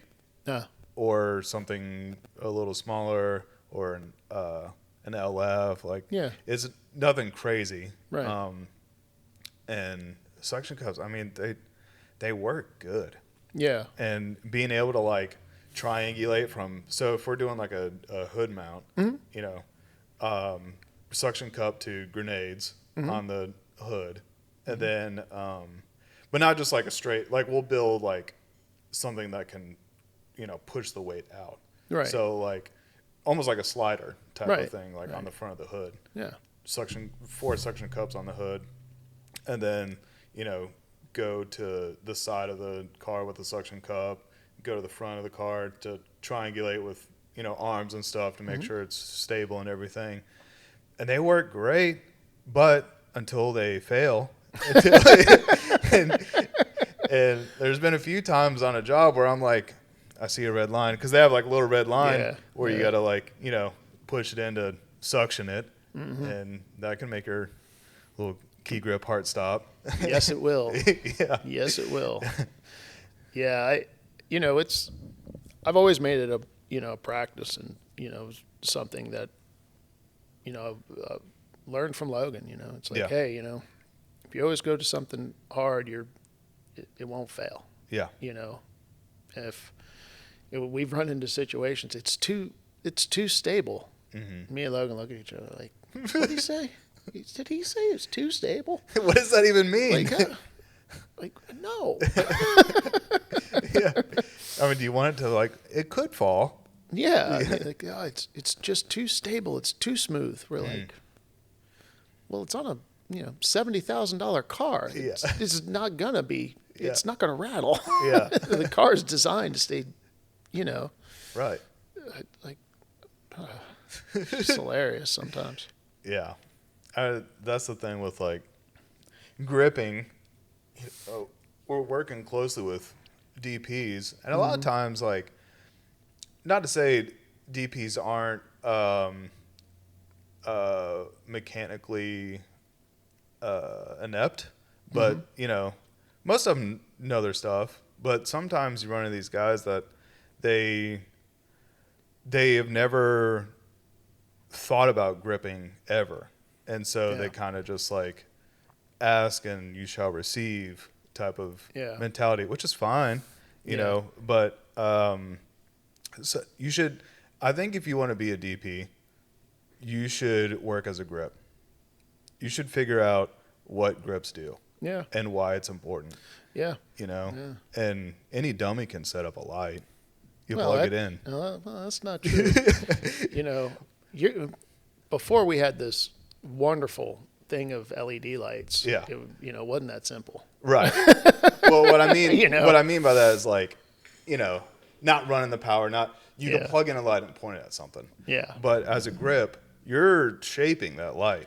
You're putting the solid up on the side. You're putting the diffusion up in front. Yep. You're cutting it. You're topping it. You're creating what we see in movies, cinematic lighting. And I hate it when that term gets thrown around at everything, cinematic lighting. Yeah. But really what it is, it's lighting that's been overworked and shaped, So that's what I meant by that. I mean, I feel like I'm more of a grip, so I can hate on the electrics a little bit. But, I think a DP should be a grip, at least for a week in their life to see. Do car mounts. Yeah. Do a fly swatter. Mm-hmm. When you're asking for a fly swatter, you should know what all goes into making that fly swatter happen. Yeah, especially when you're on a show and they're like, well, we're not going to have a rigging crew. Like, oh, okay. Yeah, doing a show and not having a rigging crew? It's tough. Dude, what? Oh, yeah. Done shows without rigging crews. I mean, I get it. Okay, for like, did they have a rigging crew? They had a rigging crew on Flatch, right? You did Flatch? Yeah, I did season 1 of Flatch. Yep. Yeah. And we did not. Yeah. The grip crew did not have a rigging crew. The electrics needed one. They needed people in front of them. Yeah. Just to run power, but we did not. It was, we had no dollies. It was all handheld. Right. So, yeah, everything we kind of did was on the day. And if anything, had, going to a location, yeah, we're going to go to this location. The DP wants she wants the windows ND'd. Mm-hmm. Like, okay. So it takes some time. I would go and ahead of everybody and ND windows. Yeah. It's just, it makes things a lot easier. You were best boy on that? Yep. Yeah. Dude, best boys, the most thankless position. Nobody has any idea what I do. No clue. Nobody, like, I think somebody asked Logan one time. He said, yeah, I asked Logan, what do you do? Logan said, I don't know, but I don't want for anything. Yeah. He said, if I need something or we need a piece of equipment, and he was like, well, what, he just said, well, when's that for? It's like, well, tomorrow. Like, okay. Yeah. He just says, okay. Yeah. And then it's here, and when the paychecks come in, they're 90% of the time they're right. Yeah. I'm not perfect. Yeah. I always ask everybody, hey, look at your pay stubs, make sure this is what everybody had, because I keep track of all that stuff. Best boys keep track of all the hours. Yeah. Meal penalties, who got a bump on this day, who, what day players you had in during the week. Mm-hmm. You may run into a situation where, you've got 2-day players every day during the week. Yeah. But on Monday and Tuesday, you might have 2 different guys than Wednesday, Thursday, and Friday. Right. And, you're keeping track of it. And, on Friday, when, you're fashioning all this together, you really have to keep up with it all week. Yeah. And you're doing time cards and you're looking back at your notes from earlier in the week and you're like, is that a 5 or a 6? Like, oh God. And you're trying to cross-reference it, but naturally it's the one guy who only worked the one day that week and you can't read your own handwriting. You're like, oh boy, it's on a, it's a copy. Do you do paper or are you digital? Both. Yeah. Yeah. The daily timesheets have changed a bit over the years. They used to all be paper. Mm-hmm.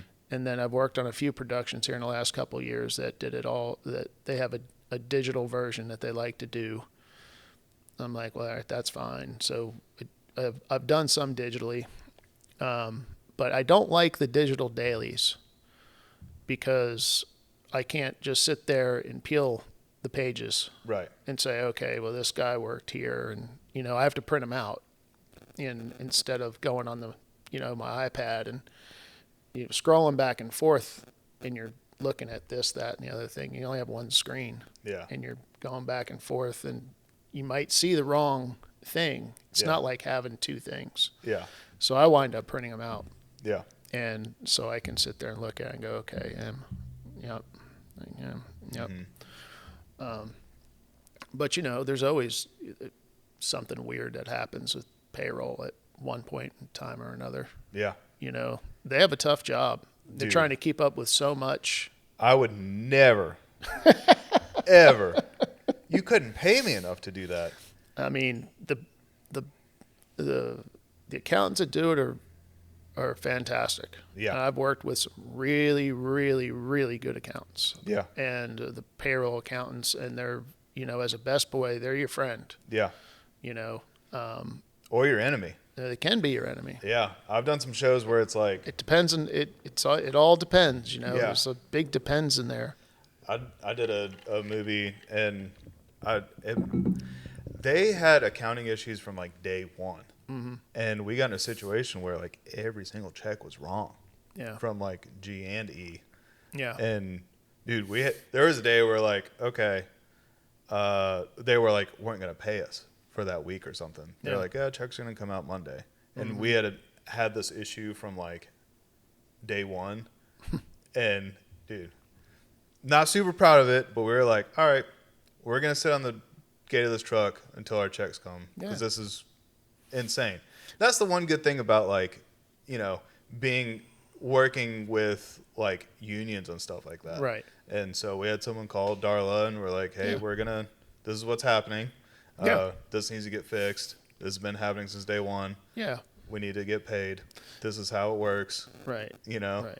I like to start that dialogue early. If I, if I see it, starting to go down, and they're like, well, guys, sorry, but we can't, the checks aren't going to be here till Monday. And we recently ran into this in the last couple of years. Yeah.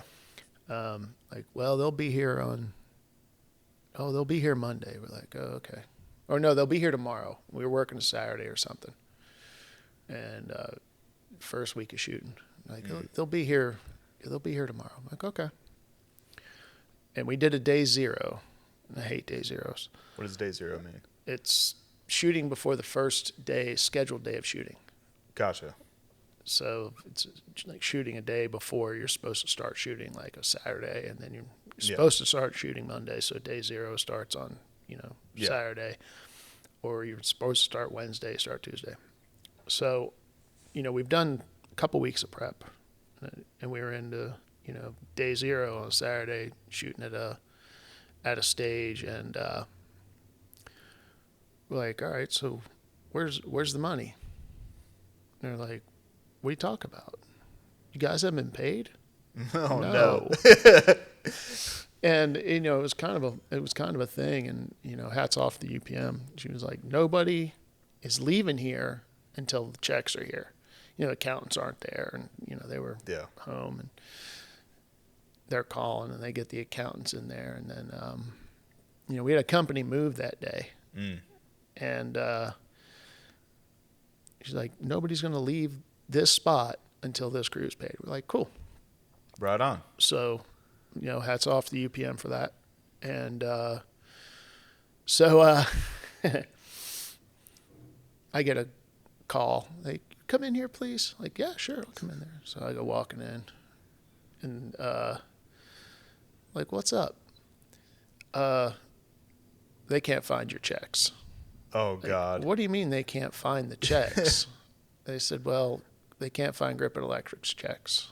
So they can't find them. I said, no, they can't find them. I'm like, huh. Okay. Well, where are they? Well, we're going to overnight them from LA. Okay. Okay. Now, I know from experience that they print them out in the office. Yeah. Yeah. There's many, many, many producers and production managers like, oh, yeah, there's a whole empty stack of checks in the office. I'm like, okay.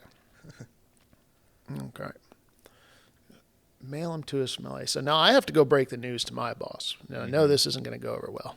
Yeah. And, the Best Boy Electric's got to go break the news to his boss. And I know that's really not going to go over well. And I'm like, And I come walking out, and I hear what'd they say? Well, this is what I was just told. And I said, but on a brighter note, they said, until we get paid, we don't leave here. And Grippin Electric. We said, well, cool. So we load we were company move. We pushed the stuff on the truck. We sat in the parking lot. Like, what are you guys doing? Well, you said that nobody leaves here until they get paid. And, the whole company's gone. Teamster's gone. Camera, gone. Everybody's gone. And we were all standing there like, so that's what you said. So we didn't get paid, so guess we're going to go home. And she was like, oh, I understand. Totally understand. Well, about 30 minutes later, they turn back around. Yeah. And everybody comes back. Dang. And that was the end of day 0. Wow. Yeah. So, okay. So Monday comes. Yeah. Like, how long do we give them? Like, I don't know. Let's give them a couple hours. It's early. It's only, 7 a.m. So let's give them a couple hours. So a few hours go by. It's like, okay, so where's the money? It's almost lunchtime. Like, oh, they'll be here. They're going to be in the office today. Like, okay, are they going to come today? Yeah, they're going to be here today. Okay. End of the day, no checks. We're like, all right. Like, no, there better be checks here tomorrow. Yeah. Yeah. Like, no, they'll be here. They'll definitely be here tomorrow. We come into work the next day. They mailed them to everybody's house. Oh. Like, why? Yeah. Trying to delay it. Well, why did you mail them to everybody's house? Mm-hmm. Because if they could have just mailed them to one place. Yeah. Why did they mail them to somebody's house? And then the funniest thing about the whole part is if checks finally get there, everybody gets a check like Wednesday or Thursday. People's check showed up. Yeah. And funniest part about it was they said, yeah, we're, overnighting them from L.A. The checks were out of New York. The return address was New York. Like, why? I'm like... Just be honest with everybody. Like, hey, we don't have the money in the bank right now. They have to have them. That's the thing, though. They have the money in there because it's always they have to give all the money into them. They have the money, right? The money's there. But why go through all that? But nobody could understand what was going on. I can only speculate what had happened between the emails of everything going into accounting, and then it's data entry, right? And I get it. Things get missed sometimes, and maybe something got wiped out or an email didn't go to the payroll company. I get it. Yeah. I've had situations where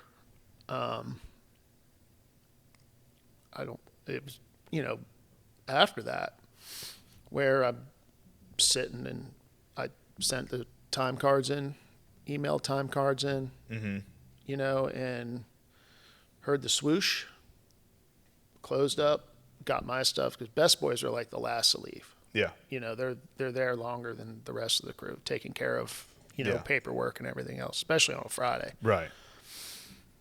Close everything up. I get a phone call Saturday afternoon. Hey, you didn't send your time cards in on Friday, so your crew's not getting paid this week. Oh, my God.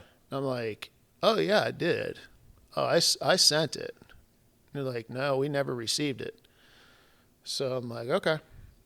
So I was like, just give me a few minutes. I'm going to send you an email. She said, okay. So I go into my sent mail, and I'm like, oh, there it is. Screenshot it, send them that email when it was sent. Yeah. I'm like, I don't know what happened to it, but it was sent. Yeah. And they're just kind of like, that's incredible. They've never received it. I'm like, that is incredible. It's like, I'll be happy to resend it right now. Yeah. Because I'm going to do just go through this process again, and I'll send it to you. Yeah. And then, so that you have it, and she's like, okay, great. So I did that. I said, did you get it? She's like, yeah, I got it. It's all right there. I'm like, okay, cool. I said, I sent it in. See, that's where issues with digital, Right.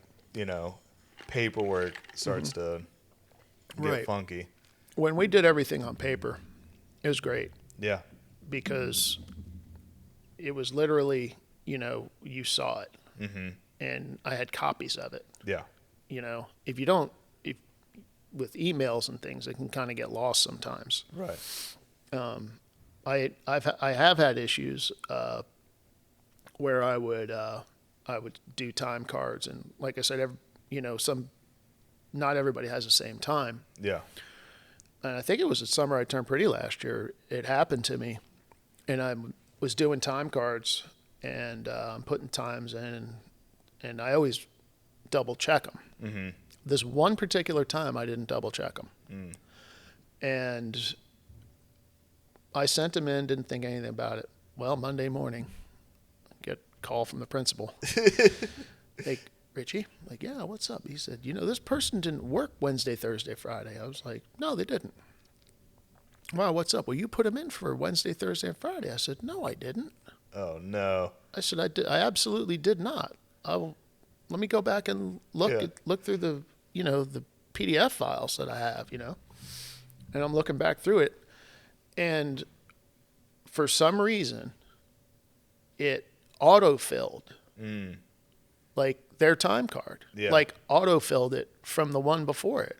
Yeah. I'm like, why? Honestly, I don't know why that happened, that it auto-filled it. Yeah. So I had to figure out why it did that. So now part of my day is now trying to figure out why all of a sudden things got auto-filled. Dude. Through, the channels of how the programs work. I'm like, yeah. Because I know I've been doing them for weeks. Yeah. And I'm like, now I'm frazzled because I'm like, that should never happen.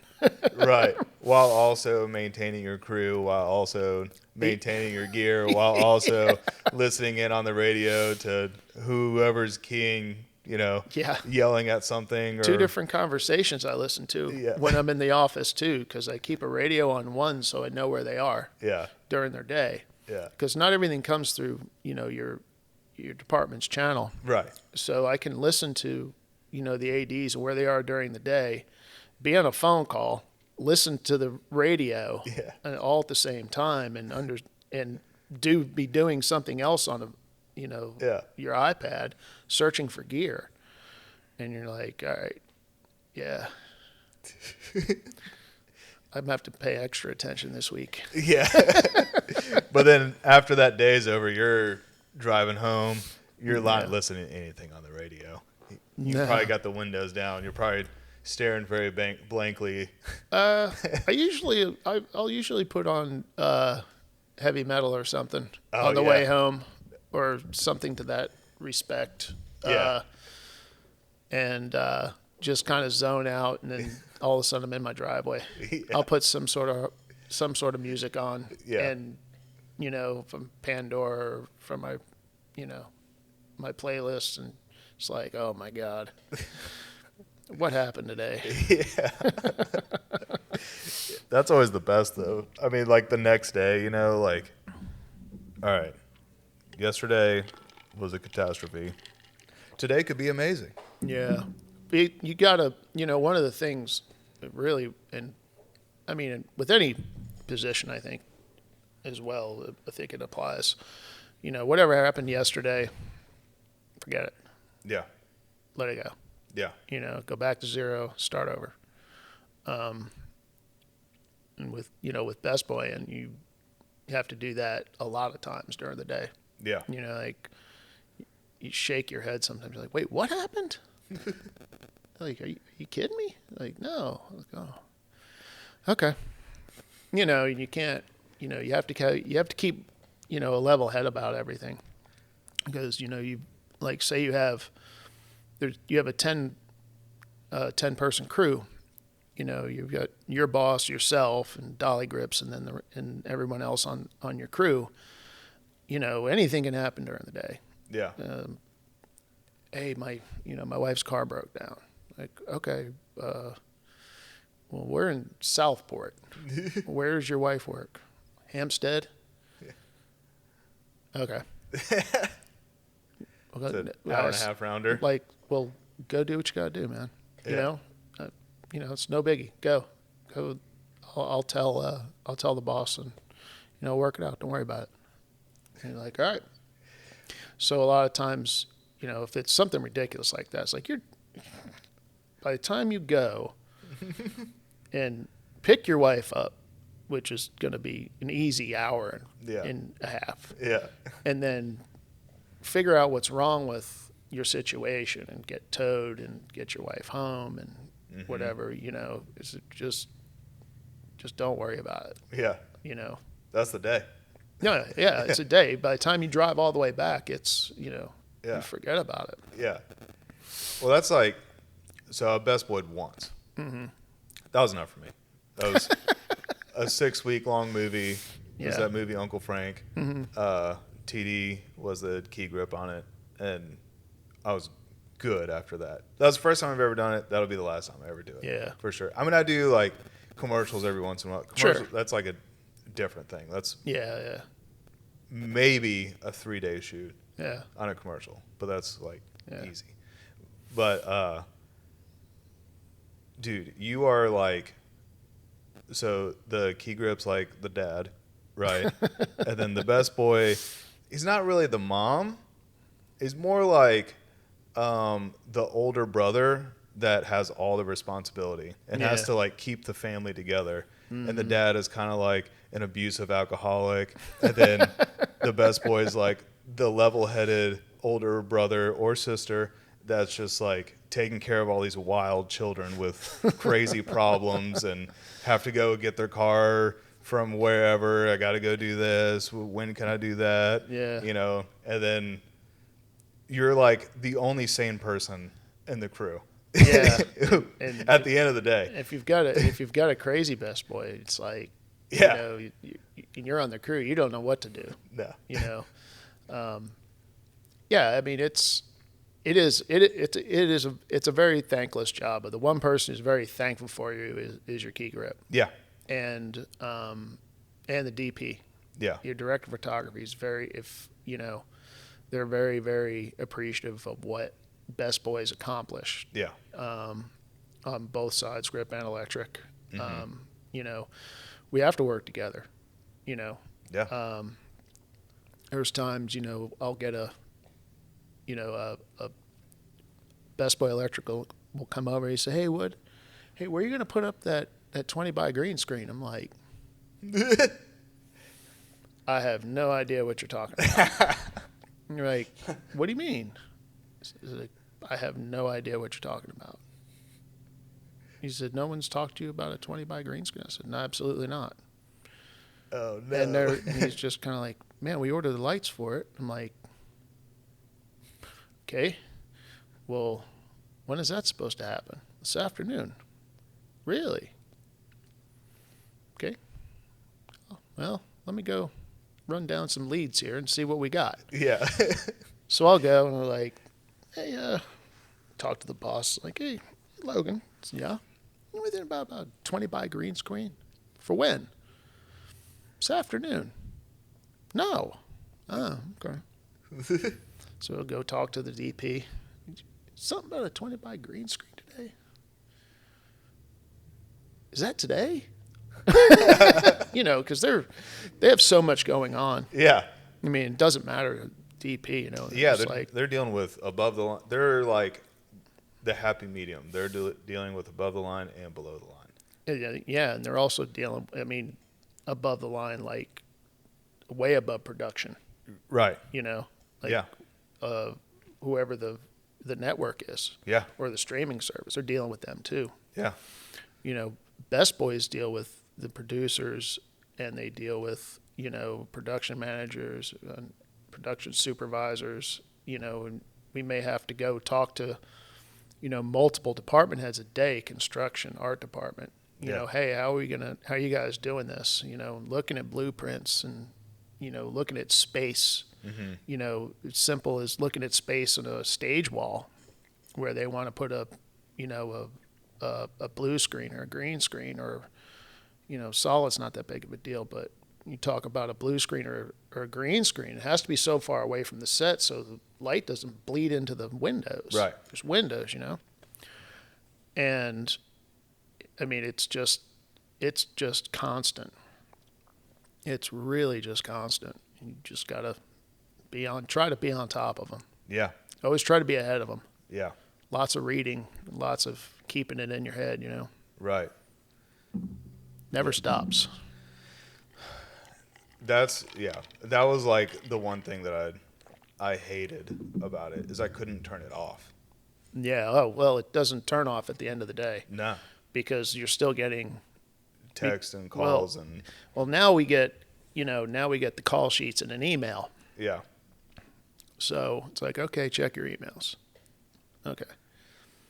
So they give you, I think it's in the contract now that they have to give you a call time at wrap to tell you what time call is. Right. But you check your emails to find out all the details of the next day. Yeah. Because not everybody knows the details of the next day. You know, Best Boy knows. Yeah. Because he's got all the schedules in front of him and where we're going to go and things like that. But sometimes that's not the case. Right. Sometimes there's rain. So you go and you're starting to look through, you know, you get home and you're looking at emails like, okay, where's the call sheet? And you've got 2 emails from somebody in production or whatever, asking questions about this, asking questions about that. And you're just kind of like, oh, that's kind of important. And you start answering emails. Yeah. And then you might get a phone call like, man, I think I'm coming down with the flu. Like, all right. And, you know, before COVID, you know, you could find somebody to like come in the next day. You call them at whatever time and like, right. You know, you think you can come in tomorrow. Call time's this, you know, whatever. I always like to wait. If it's past like 9 or 10 o'clock at night, I'm not gonna call somebody at their house. Yeah. You know, I don't know if they're not working, I don't know what they're doing. Yeah. You know, they could be out with their buddies till 2 a.m. and not get the message and show up, and I'm like, oh no, can't deal with that. No. Yeah. But I'll try to wait in the morning till the morning. Be like, hey, can you come in today? Just get here when you can. Yeah. You know, and it's just I just feel like it's a level of respect, you know, to everybody. Yeah. You know, you don't want to, you know, you do what you have to do. Mm-hmm.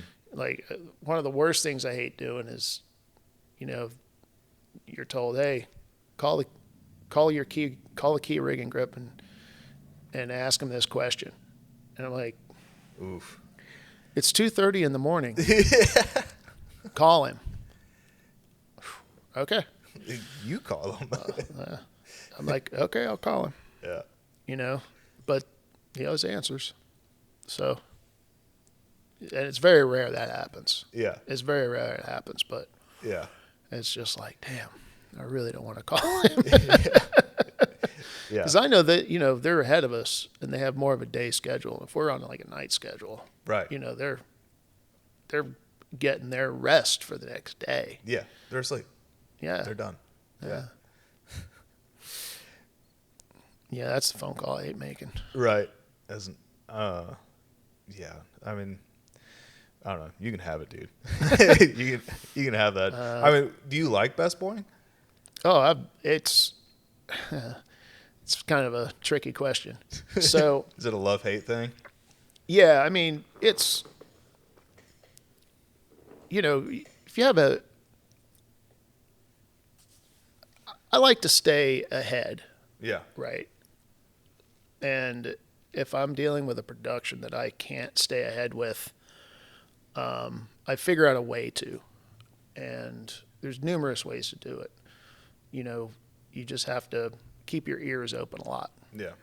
And you just have to spend your time in other places, and you have to do a lot more communicating. I mean, the communication aspect is highly important. But, you know, you can find out a lot, and then sometimes, you know, you start hearing things and you're just kind of like, no, that doesn't make any sense. That's a rumor. you know, and your crew will start coming up to you and be like, hey, we're going to the beach tomorrow. I'm like, who the hell told you that? Well, that's what they're talking about, you know. And I'm thinking, I'm like, well, I'll tell you what. I said, let me check. I said, I haven't gotten a text. Let me check my emails. If I get an email from it, I'll let you guys know if there's some sort of change. Outside of that, it's all bullshit until somebody from production and AD, or we get an email or a text message from somebody, you know, a production manager or production supervisor or an AD that says, hey, we're going to have to make a change for tomorrow. It's just all rumors. So just let it go. Yeah. You know, forget it. But sometimes it happens. But most of the time it doesn't. Yeah. I mean, but there's a huge difference between, you know, obviously, between key gripping and besting.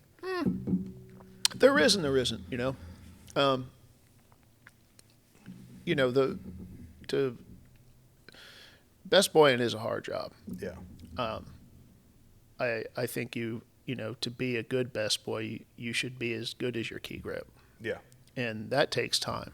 Yeah. You know, and because not every key grip, you know, does things the same way. Not one. Right. You know, in general, the you know, the process is essentially the same. You know, but the way they like one key grip likes things done is going to be way different than another key grip likes it done. Mm-hmm. So you have to kind of figure that out. You know, you almost have to get in their head and be like, okay, so he likes this. Okay, so you have to mentally prepare yourself. Yeah. And then let the guys know, okay, now you remember when we did this the other day? They said, yeah, okay, great. Now remember that, because it's important. Is when it comes up again, we're going to do it that way. We're not going to do it the way that we're used to doing it. You know, this is his way or her way, and that's how we're going to do it. So, and every job's different. Yeah. You know, I've, you know, been with the same crew pretty much the same crew for quite a while now. I've had them for a few years. And one of the things, it's like, well, you know, when we were on this other job, you know, we did it like this and we operated it, you know, we didn't do this. We didn't take this card over. We didn't take that card over. We just did this, but we were in this, you know, we're shooting in the same location, different show. Yeah. And I'll tell them, I'm like, look, number one, it's a different show and different DP, different lot of things. Let's be safe and we'll do it the old way. Take everything out. If we could work out of a situation, we could work out of it. But, you know, let's start off like this. Yeah. You know, and if we can work backwards eventually and see, we have to feel it out. Yeah. You have to feel it out. That's because it can go bad quick. Right. Yeah. I mean, when you're dealing with, you know, you're responsible for 6+ other humans, and then you're responsible for all the gear. And then in Wilmington, we have like, you know, maybe 2 handfuls of locations that everybody shoots at. And, yeah, you know, I mean, there's a lot of great places to shoot, but I feel like a lot of places get used a lot of the same. And, you know, you have to be able to adapt. Absolutely. And, you know, it's not your show.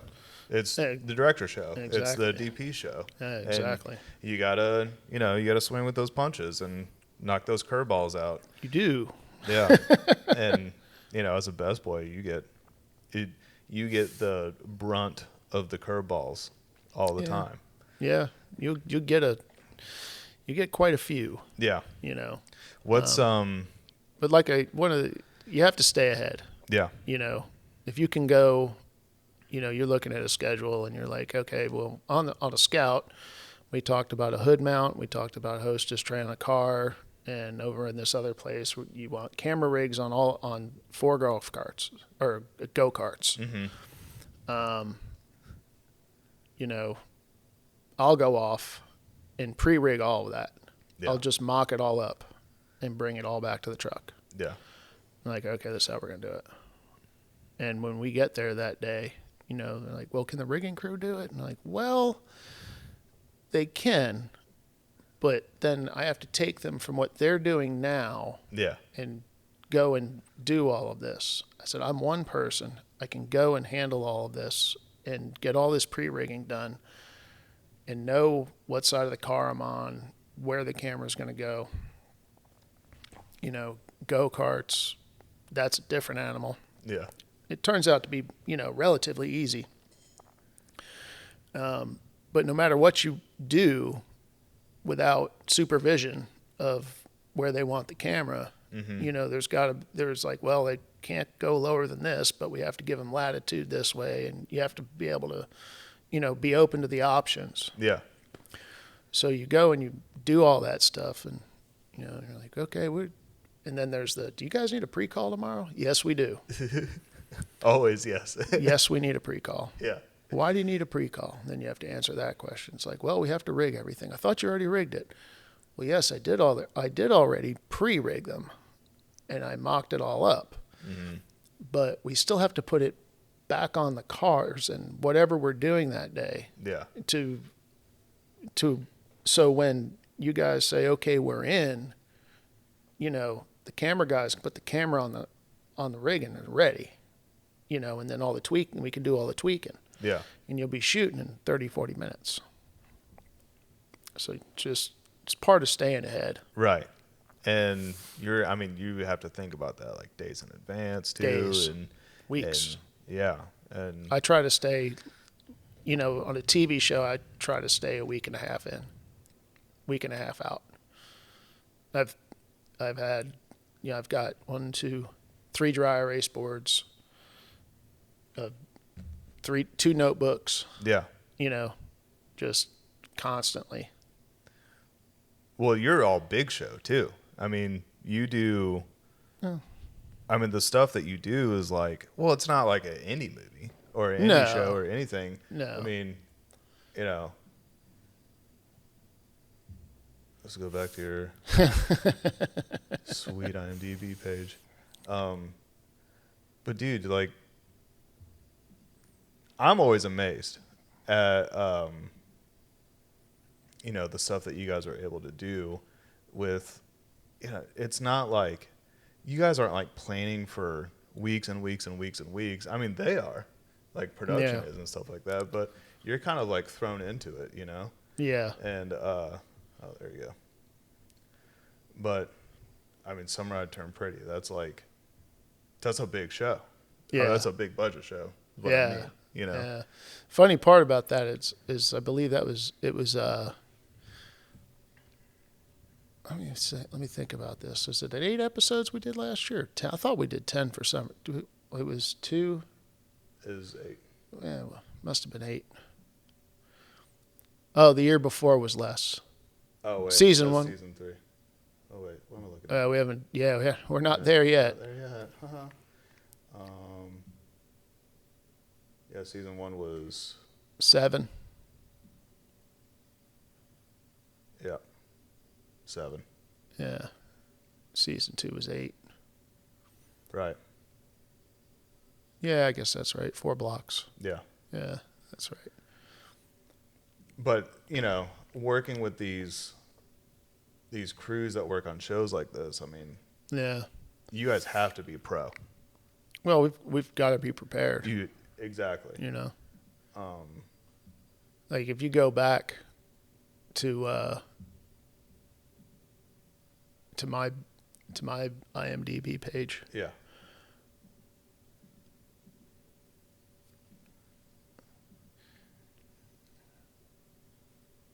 Oh my God. It's haunting me. Dude. If anybody's still watching, It won't let me go. I need a podcast producer. DM me. All right. You know, so there's a show there, Nights in Rodanthe. Oh yeah. Oh yeah, you did Mercedes too. Mr. Mercedes was a joy. Oh, we did that last season of that, and it was fantastic. That was a good show. Yeah, Yeah, and all the acting was absolutely fantastic. All right, what am I looking for? Nights and... Oh, Nights in Rodanthe. That's Am I on it? hardest show I've ever been on. Really? Yeah. Like as far as Work. Oh, Yeah. there it is. Yeah, great. It was beautifully shot. Oh, yeah. Nicholas Sparks Yeah. movie. Wasn't that one of the first Nicholas Sparks things that he did here? Maybe Or so. I can't remember what he did first here. Yeah, maybe so. Beautifully shot. Yeah. Looks good. Looks like he was diving into the greens pretty good. Green and gold. Yeah, it's a Looks good. hospital set. Yeah. Yeah, that show was really hard. But that was one of those situations where I wasn't best boying like officially on that show. Were you the third? I was a third, and we had and we wound up with a rigging crew, and it wound up being our best boy hired a couple of people, and then I wound up best boying the show, but I never got to scout it. So you were besting, kind of, Yeah. but not going on a scout. Yeah. So, Yeah. yeah, I can see why that would be. So that show was tough. Yeah. And there was times that on that show that I was pushing B Dolly Right. as well. Oh, dang. Yeah. The second week of the show, I believe it was the second week, we were coming back from Rodanthe. So we did 2 weeks up in Rodanthe. And it was the longest week I've ever done. Where's Rodanthe? Rodanthe and the Outer Banks. Oh, okay. Yeah. And I'll never forget it. I wound up with a 101.5-hour week. Oh, my God. Yeah. Why? We took 1 day off. We only had 2 weeks up there. We took 1 day off. Every single day we shot up there was raining and 30-mile-an-hour winds. That's like 20 hours a day. 100 hours? 101.5. Oh, my God. And I guess it was a mistake, but it wasn't a mistake. We're going up to the Outer Banks. Well, naturally, I was like, I'll drive because I'm bringing surfboards. Yeah. Certainly we'll have time off. Yeah, definitely. Well, unbeknownst to me, we weren't going to get any time off. So the first week, we're shooting at this one particular house and a couple of locations up there, and it's just the exteriors and of the house, and I'm telling you, it was 30-mile-an-hour winds out of the northeast all week. Rain, Dude. things, we've got. I mean, it was just crazy. So I think it was Saturday rolled around. We were shooting on a Saturday. And I think that was we had a big techno crane day that day. And it was, I think we worked 6 or 7 hours that Saturday, 30-mile-an-hour wind. Wow. And rain. And we had the techno crane and driveway, and it was like a super complicated move. Yeah. Lots of people involved in this move for the techno crane, and people holding the crane, and it was just unreal. So nobody was doing nobody on the crew was doing anything. It was all grip work. Yeah. There was no lights. Right. It was just us pushing and pulling and, maneuvering this crane. And it was really, really tough. And at the end of the day, we finally got the crane back in the truck 6-7 hours later. That's the only shot we did. Was this shot. Just one crane shot. One crane shot. Because it was so windy and rainy? It was just, I don't know if it was scheduled like that or what, Yeah. but whatever, if they had anything else scheduled, they were like, all right, we're not doing anything else. Yeah. And I said, okay, we're going to take tomorrow off, guys, and we're going to come back Monday. All right, great. So the next day, we wake up. It's sunny. It's like 75 degrees outside. Yeah, classic North Carolina. And there's no wind. Yeah.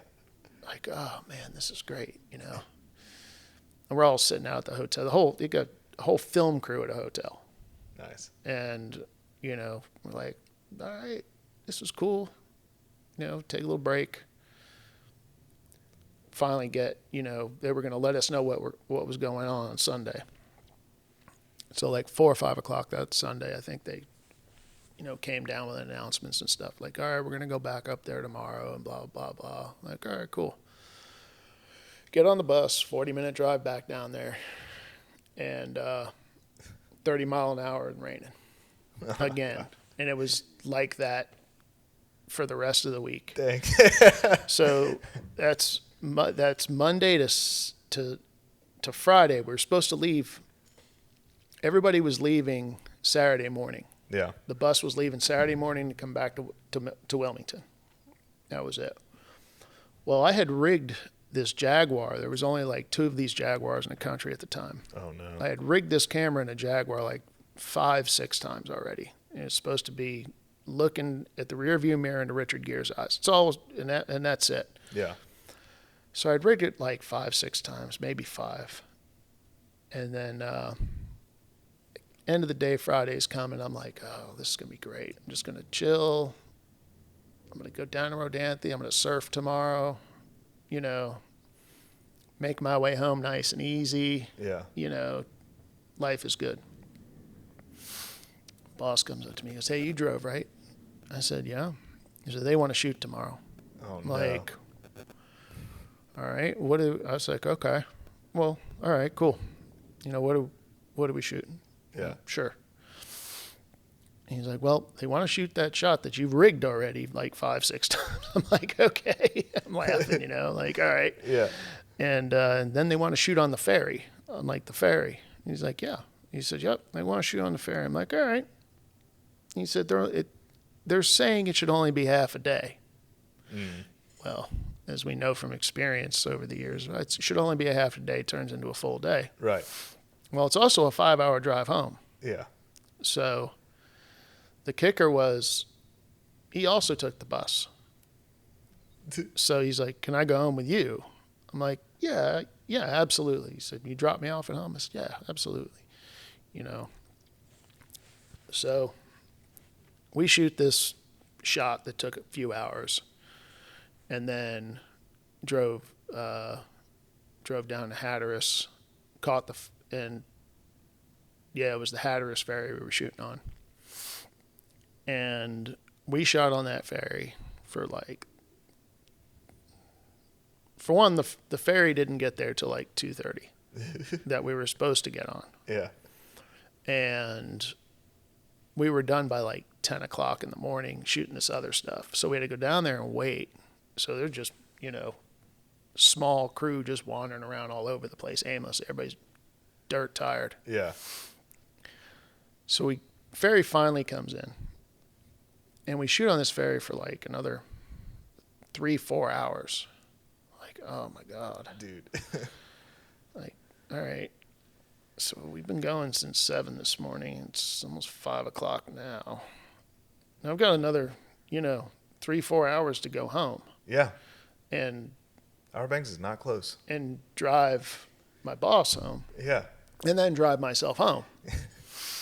But yeah, that check was pretty good, but the hours wound up to be 101.5. Dude. Because we were doing I think was it the Friday? We were shooting on a pier one night and I fell asleep pushing dolly. Oh no. Yeah, because they didn't. I got up in the morning early. They needed 2 people to go rig on the pier, and I went and rigged on the pier with the rigging crew. And we had like a noon call. Oh my God. And I was up there at 7 rigging the pier for all the stuff for the night work. And yeah. And it was a beautiful scene of Richard Gere and Diane Lane dancing on the pier. And all I heard was cut, and I woke up and I realized that I was like, oh man, I know I snore. I hope I didn't break. I hope I didn't Is everyone kill staring this at you whole like? thing. No, everybody knew. Yeah. And I was like, oh, but I didn't blow this take. And I looked over at the operator. I said, I didn't blow a take today. He goes, no. He said, you've been asleep for 3. I was like, what? He said, you've been asleep for the last 3 takes. Like, man, I'm sorry. He goes, we haven't done anything. You're all right. He knew you needed it. Said, I'd have woke you up. I was like, all right, cool, man. Dude. Great operator. Nice guy. Paul Barrier. Paul Barrier, is he LA? No, he's out of Atlanta. Oh, okay. I believe he's out of Atlanta. Who else was on this? G&E wise, that we would know. G&E wise? Yeah. Mookie. Oh, Mookie? Dude, I love Mookie. Yeah, he's a great guy. Such a great guy. You don't know. Oh, Henry was on there? Yeah. Yeah, he was actually the best boy. But wound up rigging ahead of us. Yeah. I don't know if you know Ben Fancy. I don't. Great guy. He runs a lot of the theater program over at Cape Fear Academy. Oh, nice. Yep. Russell was on it. Well, not really. It's a long story. Okay. Who else is on there? I don't remember Terry on being there. Oh, yeah. Odine. Shout out. Yeah. James Self was on there. He was on there for a little bit. Nice.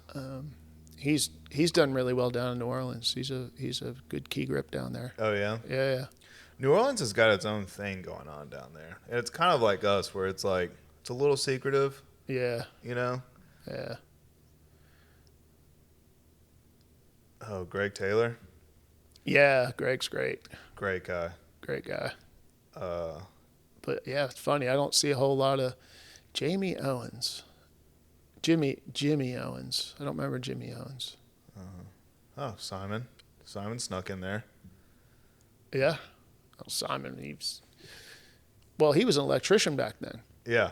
He was probably in a Condor or something. No, I think he was actually working set, I believe, back then. Yeah. I think that was before he was at Screen Gems. He was doing the Screen Gems thing. Dude. So Screen Gems is no more. Yeah. Cine Space bought it, right? Yep, Cine Space. I wonder what's going to happen with all that. I think it's gonna work out great. I think it's going to work out great too.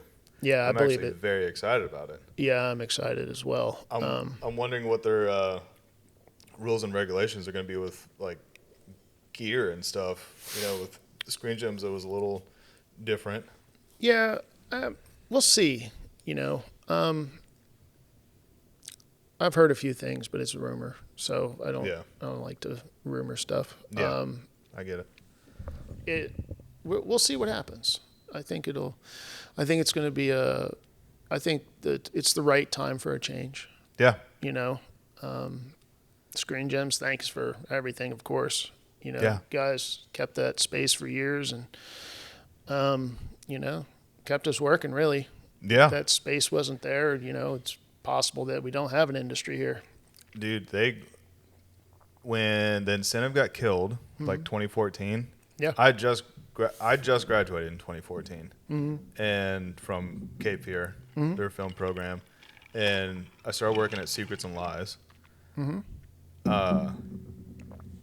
And I did a couple days on that, and then one of my buddies was like, "Hey, I'm moving to Atlanta." He worked at Screen Gems, and he was an electric at the time too, and he was just working there on and off. He's like, "They need people. You want to come by?"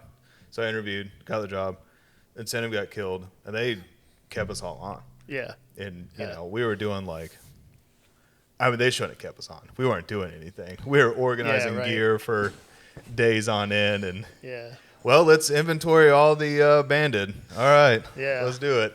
You know, and they would have small orders come in from Filmworks and stuff like that. But it was they had no reason to keep me on, but they did. And they're nice people over there. And everybody, the back there at the rental house, they've always been great. Dude, You know, they're the best. Chris Crowder, Yeah. shout out Chris, Lawson, Simon. Lawson's my buddy. She's my neighbor. Dude. Oh, She's really? awesome. Yeah, she lives around the corner from me. She's cool. Yeah, she's great. I love Lawson. And Simon is just, top notch as well. Yeah. You know? Simon was very pivotal in my film career starting out. I mean, he really showed me the ropes and Good. You know, and Good. Forced me to learn everything. And Yeah. yeah, He's got a way to do that too. Yeah. Yeah. He can in his own Simon way. Yeah. He can be a total dick to you and make you laugh at the same time. Yeah. And you're like, I think that was mean, but I probably deserved it. I don't know. Said it in such an English way. Yeah. Yeah. He's a good dude. Yeah. So, what's been like your favorite thing that you've worked on? If you had to pick one thing. I tell you that I think one of the coolest shows, one of the coolest movies that we've done a couple of really cool projects. SpongeBob SquarePants, the second movie. Oh yeah, they did Sponge Out of Water or whatever it is. Was it like they did some live action things for it, right? Yeah, we did all. Yeah, Sponge Out of Water. Yeah. Yeah, we did all of the live action stuff in Savannah, Georgia. Oh, cool. Yeah, we shut down the entire length of Broughton Street. Really? Yeah. How long a stretch is that? Pretty far. Yeah. Yeah. 8.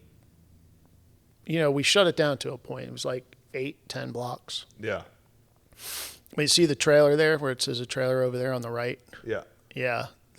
We had every toy you could possibly imagine on that show. We had, a techno crane on a rover cart, on an electric cart. Yeah. And then after we find out that after the first week, they're like, yeah, we knew it would do it, but this is the first show we've ever used it on. We're like, what? So yeah, it works great though. We're like, yeah, it does. Yeah, I guess it's a good time to and we had all some gear. And I mean Russian arms and all of this stuff, and Cool. shooting little tiny figurines. So you guys did all the live action stuff then, right? Yeah. Yeah. Yeah, all the live action stuff. I mean, obviously not the animation, but Yeah, all the. they actually showed it to us in the production. Oh, really? In the production meeting, they showed us what we would be shooting. That's cool. Yeah, we were on the beach as well. Yeah. They had a mock-up of the ship on a big 4-wheel drive thing, and we had cameras mounted all over it. And Oh, cool. yeah, it was pretty cool. Yeah, see all of this.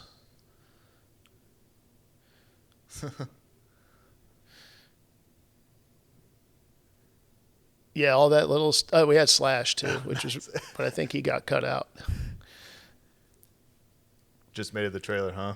Yeah. It's kind of cool seeing meeting Slash. He was a cool dude. Oh, really? Yeah. Did you talk to him? Nah, he was just cool. Yeah. Dude. Is the epitome of cool.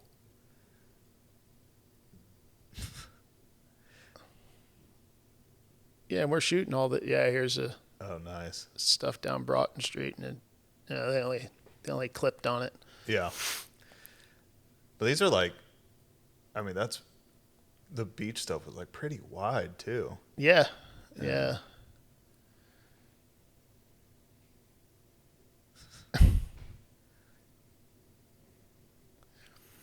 And there was a lot of, they had a lot of big,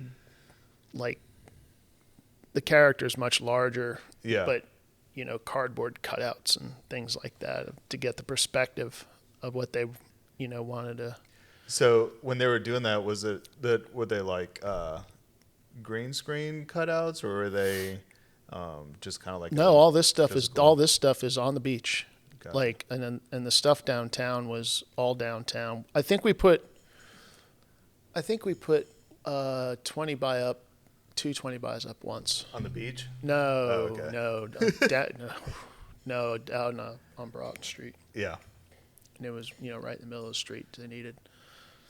They needed something, Yeah. and that's that was probably the extent of the big frames at that point. And then they had a stage where we did have a lot of green screen, and inside and outside. Wow. Yeah, we had some big green screen stuff outside for the stunt when he's, swirling around the mast and hanging on. It was pretty cool. Wow. Yeah. That came out 2015? Yeah. So you guys are shooting 2014? 2014. It was like 8 weeks. Wow. Yeah. I mean, that's kind of quick, like, but it's a lot for 4 minutes. It was only 4 minutes? It's only like 4 or 5 minutes in the whole movie. I was sitting there watching the movie, and I'm like, where's the stuff we did? Yeah. I figured, I've been on 6-8 week shows before, 10 week shows before, and, it's 2 hours. That's amazing. So average of 30 seconds a week. Yeah, pretty much. Well, I mean... it's pretty cool. Who produced it? Paramount? I mean, it's a Nickelodeon show, right? I'm not really sure. It's been a long time. I still have all the paperwork. Do you really? Yeah, I've got all the drawings and everything from it. Do you save all your notes? I save a lot of them. Yeah? Yeah, I save an awful lot of things. Yeah, that's cool. Yeah. I do that too. I'll throw them out someday, but yeah, I have all the blueprints of what we were going to do and cool. on the street, and yeah, it was pretty cool where we were going to shoot, how we were going to shoot it. Wow. And Nan Morales was the producer on it. She's absolutely fantastic. Yeah. We got to work with her once earlier in my career, and she was great. And Lee Shanto is the production manager. She's absolutely fantastic as well. Dude, there's something about working with like good higher ups, man. Yeah, someone that are really good at their job. And this was a hard show too, but it was a great show to work on. I mean, 8 weeks and 4 minutes of video. Yeah, that's not easy. I mean, that's some like technical stuff happening. And I could be wrong on the 4 minutes. It might be 5. Yeah. Well, either way, it's not an hour and a half. Yeah, and Mike Mitchell's a great guy, the director that we worked with. Yeah. Great guy. He's done some stuff. Yeah. Yeah. Oh, that's his thing, like yeah, animation type of things. Right on. Yeah, working with good, above the line people is like, it's inspiring. Yeah. Because you're not like, I mean, I've done some like shitty indie stuff, and the higher ups are like, dude, they're not that talented, and everybody's got their own pace. They're everyone's learning and stuff. It's not like a knock on them. Right. But when you work with people that have done it for, let's say, 10 plus years, there's a type of like, I got this attitude that is inspiring to work around. Yeah. We're on a mission. We're doing this thing. It's going to be awesome. Let's do it. Right. Right. And that's really fun to be around. And, makes me work harder for some reason. I don't know. It's important. Yeah. Yeah. It's incentive almost. Not to sound all woogity, but, being around good vibes is... Absolutely. It feels good. Yeah. Absolutely. Yeah. Did another movie called Conspirator down in Savannah. Conspirator? Yeah. It was really cool. Nice period piece. That sounds familiar. It didn't get a lot of the... as good a ratings as I would have liked to seen it done. Right. Because it was really, it was really, really cool. When was this? I can't remember. There it is. Yeah. 2010? Yeah, I was just a grip on that. Ooh. It's about the conspiracy of everything leading up to the assassination. Oh, dude, I saw this. Yeah. I was into this. I thought it looked great, too. Yeah, it looked really good. Yeah. Look at him. Look at that Lincoln. Sorry, bro. Robert Redford. At it again. Oh, it's got that dude from The Patriot. Yeah. Yeah. So that was, you say Savannah? Yeah, we did that in Savannah. Shot at Fort Pulaski, which is really, really cool place. Yeah.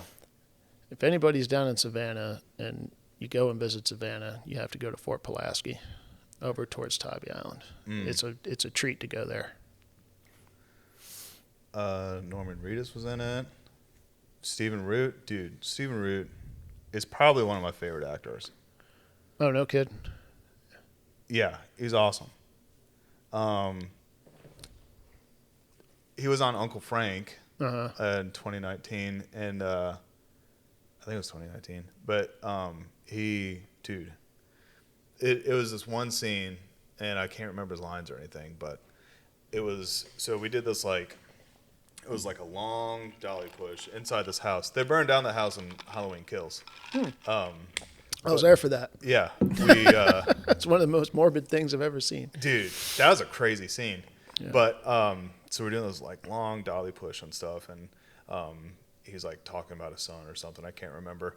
And the DP, phenomenal DP too. I mean, he asked for a lot, but with what he was asking, he was getting great results. Mm-hmm. And at the time, you're like, oh God, like we're pulling, everything is being used right now. Yeah. Everything. Yeah. And so, it's an interior shot. He's got, 18Ks outside. I mean, every window is covered, like 18K. They're bouncing and stuff. Mm-hmm. 4K, 6K. I mean, everything's getting covered. Mm-hmm. It looks great. Yeah. So we got this long dolly push. And I don't know if you remember in that house, I mean, those hallways were like, they were little. It was exactly the right size for a dolly track. Yeah, it was narrow. Yeah, very narrow. Yeah. And so Nick True he was dolly gripping on it. I don't know if you ever met him, but he's a great guy. I have. So we got this nice dolly push in and everything, and it's like on the first take, and it's a real emotional scene. He's like, talking about how much he loves his son or something. I can't remember. And then right when the dolly was stopping and coming in, it was like timed perfectly. It was like finishing his line. This one like little tear comes out, and everyone's watching the monitor like, did that happen? Dude. Yeah, it's like one of those, good luck AI. It's one of those moments where it's like, it's so perfect. Everything, the lighting is perfect. The camera moves are perfect. I mean, he's got, the exposure is perfect. The operator is perfect. Like everything is working so perfectly with each other, making this one move. And it's in focus. And it's in focus. Who's the first AC on that? Nick Kakuza, I think. Oh, cool. Shout out Nick Kakuza. And they were pushing in, everything's perfect. And then you get that moment, Steven delivers his line and sheds a tear. Mm-hmm. And everyone's like, this is why we do this. Yeah. This is why we do this. It's perfect. Yep. It's a great scene. And when you have those moments that, like, it fuels our fire, of, like, wanting to create. For sure. Yeah. That was a stacked cast, dude. Tom Wilkinson. That's who I was. Patriot guy. Yeah. Yeah, it was a fun show to be on. Looks great. That's for sure. Good period piece. Yeah. Was it like a I can't remember the script. Was it like fictional type of based thing, or no? It's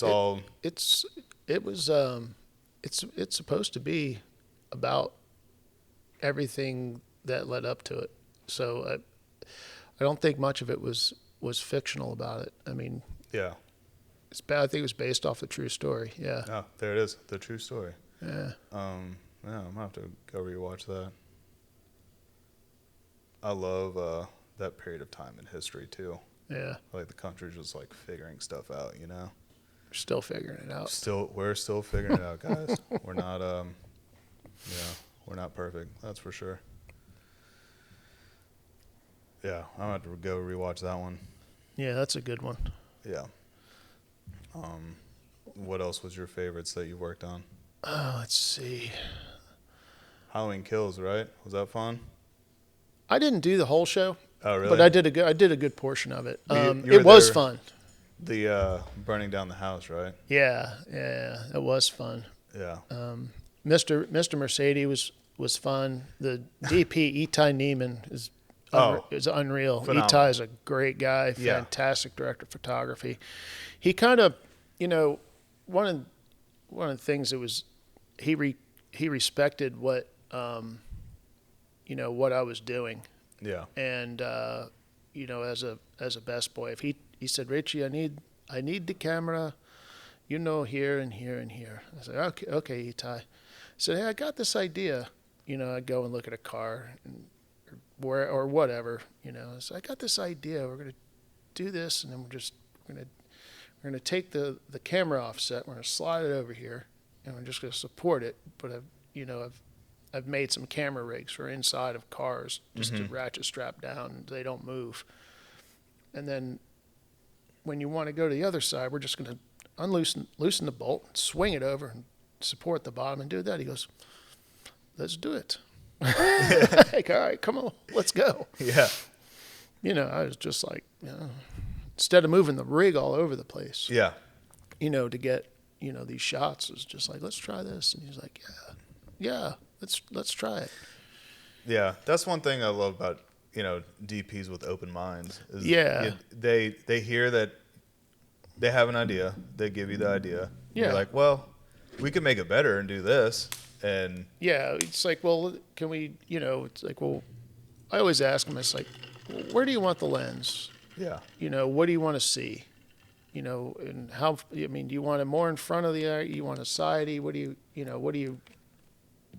you want? yeah, And from there, I can kind of gauge what I have to do. right, And then once you start doing it, it's always in the beginnings, they don't know you, is when, they're kind of looking over you a little more. And then once you do your thing and it's done and they don't have to wait. They're Right. like, all right, well, we're good. yeah, And then let's go. yeah, Like, all right, cool. And they you get a little bit of respect from that. right. And it's nice. But then, like I said, no one really knows what you do. I think that's the moral of the story. Best boy grips.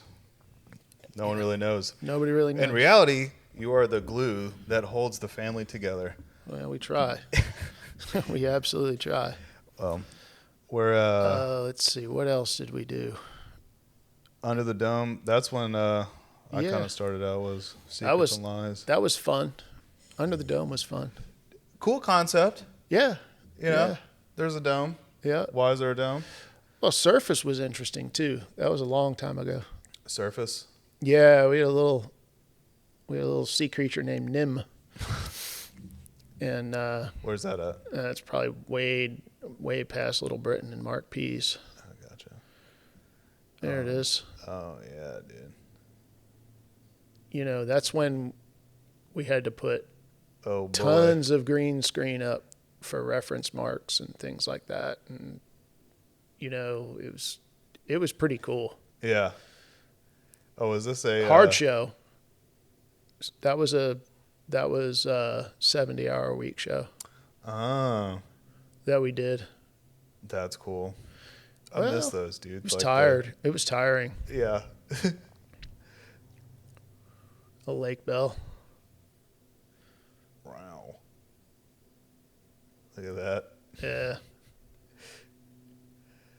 Yeah, that's right. We had that thing. We had that capsule on stage. Oh, really? Yeah. Oh, dang. No, not the. Yeah.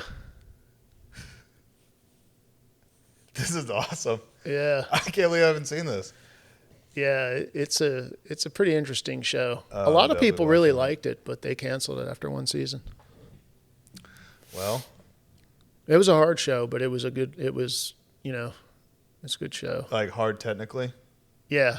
Yeah. It was a lot of work. It was one of those shows that was a lot of work. Well, But yeah. I mean, every show is really a lot of work. Yeah. And it just depends on, your perspective of it, I guess. True. Oh, so how many years did you do Bolden? I I did. What season did I do? I think I did season 3. Oh man. I think it was season 3. The reshoots of the jail. Yeah. Yeah, I think it did season 3. I like that you're calling it a season. Yeah. Because there were, I mean, it came out in 2019. I couldn't tell you what year I worked on it. But it started shooting. I remember hearing about Bolden in like 2012, right? Probably it. Oh, I can tell you exactly when they first. When I worked the season that I worked on it was the season that Eastbound and Down was in season 2. Oh, really?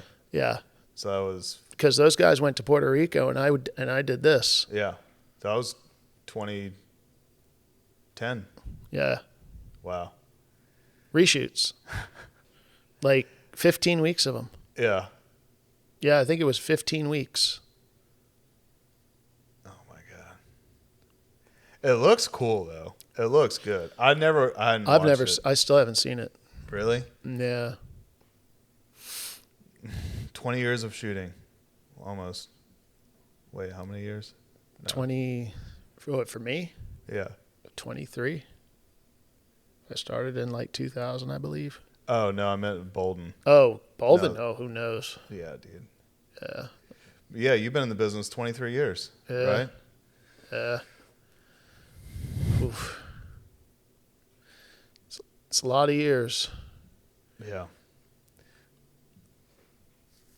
I mean, you know, but for 20 years, I mean, look at the Rolodex you have. I mean, look at all the rigs that you built. Look at all the lights that you diffused. And there's so much missing. Yeah. You know, like I said, for some reason they took my Dawson's Creek credit down. Really? Yeah. Call them. IMDb is like, it's really awesome, but at the same time, I've got a credit on mine for a documentary that was shot in Canada that I definitely didn't do. That you didn't do. Yeah. Yeah, I had an issue like that once. Union sent me a bill. I'm like, what is this for?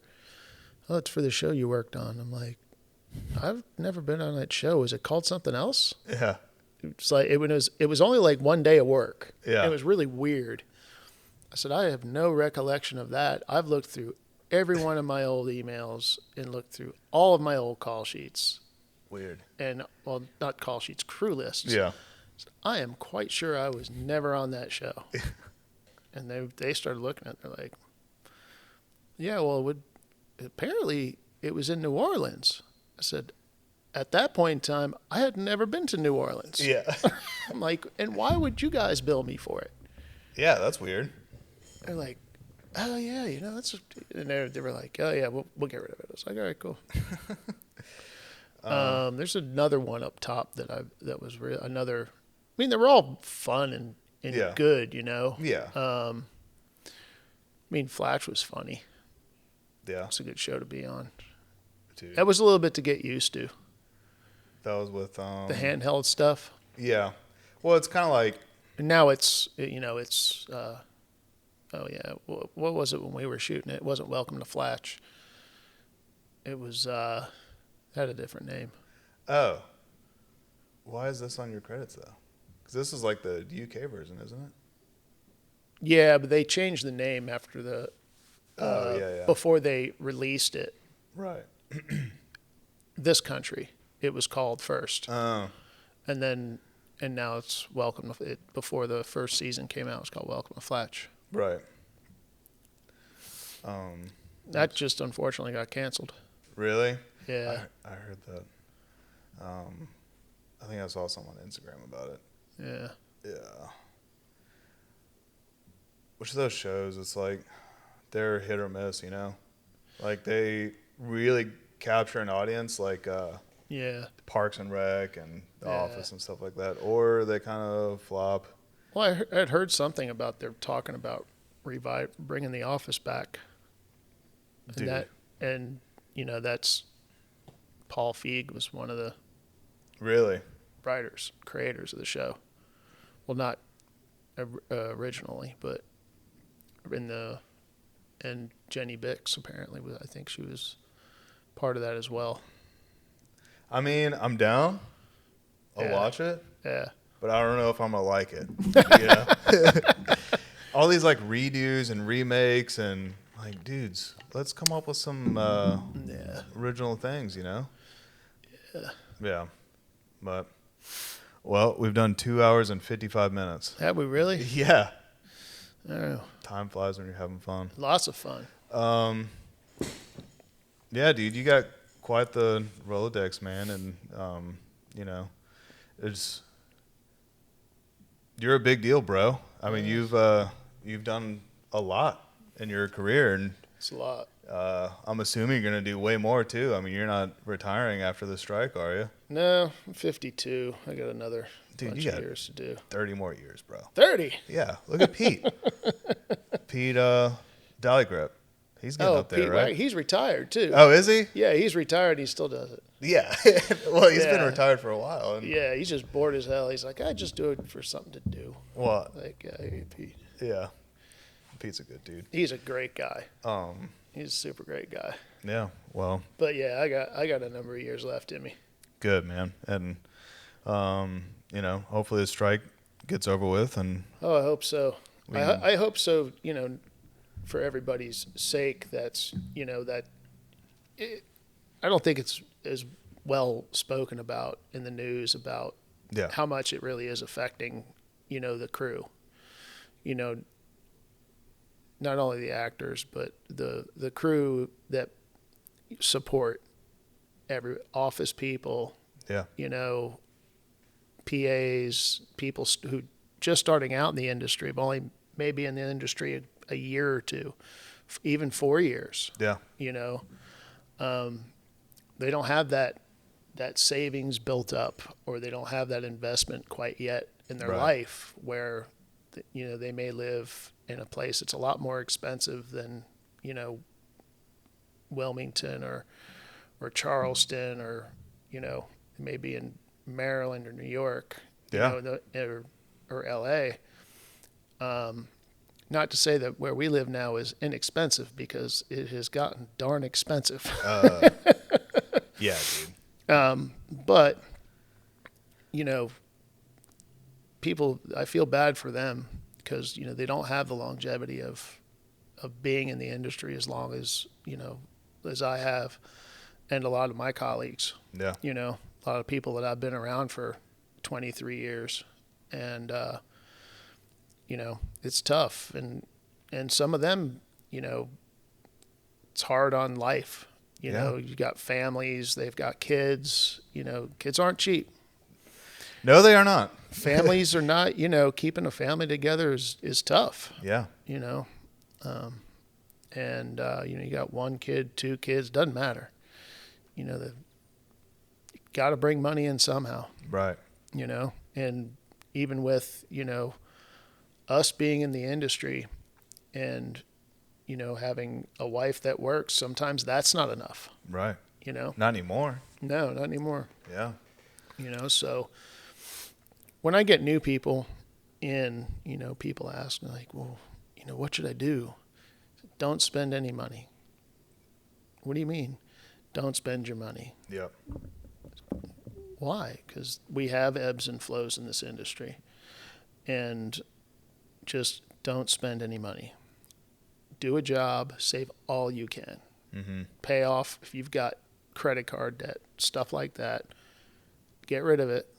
Do what you have to do, Mm-hmm. and just save it, because there might not be another job for 2 months. Yeah. Might not be a job for a month. You have to be prepared for that.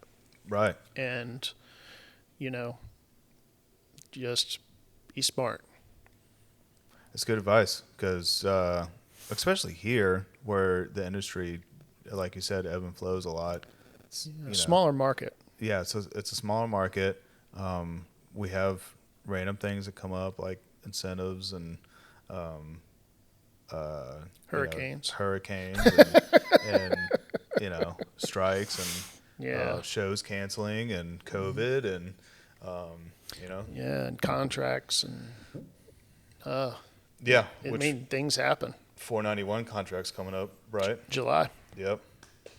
Well, it's the whole AA contract. Yeah. So we'll see what happens there. Hopefully it'll be, hopefully something good will happen. Are you optimistic? I'm optimistic. Yeah. We'll see what happens. You never know. Yeah. You just never know what's going to happen with these things. We gained a little in the last one. You never, in any contract negotiation, you never get everything you want. Right. So we gained a little, and hopefully next negotiation will make a little bigger leap. Yeah. I think with all the strikes that happened, the veil was kind of lifted a little bit too. Yeah. With like actually how much of the pie is being divvied up. Yeah. We saw Oz basically. Yeah. And I think that should help, but also we got to keep in mind that, like, dude, we need to get back to work too. I mean, let's not get crazy, and but that, also and that's going to be the tough part if that does happen. Yeah. There's actually a scenario that may go to work for a month. Yeah. And then be on strike. Oh my God. So that's something to keep in mind. Yeah. I don't know. I mean, it's all speculation. Right. Obviously it's all speculation. We don't know what's going to happen with our negotiation, but hopefully we'll make some good strides, Yeah, definitely. And I'm going to stay optimistic, and I'm very hopeful for the future. And everyone go check out Ritchie's IMDB page and go watch some of his movies, and just think of all the hard work, blood, sweat, and tears that he put into hanging flags and rigs, and all the paperwork that he had to do and babysit all the crazy crew members. And but I appreciate you coming in and thank you hanging for out. having me. It's very humbling being here. Thank you. I'm humbled that you came in, as someone that's been in the industry for a very short amount of time, being able to get wisdom from someone that's been in for 20 plus years is like gold to me. And a lot of people too that are starting out in the industry, and it's a good thing. And you're always welcome to come back, and I appreciate it. I love talking about movies, and especially ones that are shot in Wilmington. So there's a lot of them. Yeah, definitely. But I appreciate you coming in, dude. Thanks, man. Thank you. I greatly appreciate it, my brother. Yeah, I appreciate you. Bye, everybody. Take care. He is an old Film, church, worship, talking with creators, not allergic to the work and speaking sound with resignation, finding purpose and patience. The scribbles filling the pages, too many targets to be shot, can waste the ammo with complacence. Demons and angels remain in battle for angles, stained glass light leaking shadows of strangers. Comatose roses only frozen in danger. Listen to the gossip, lose your life to a wager.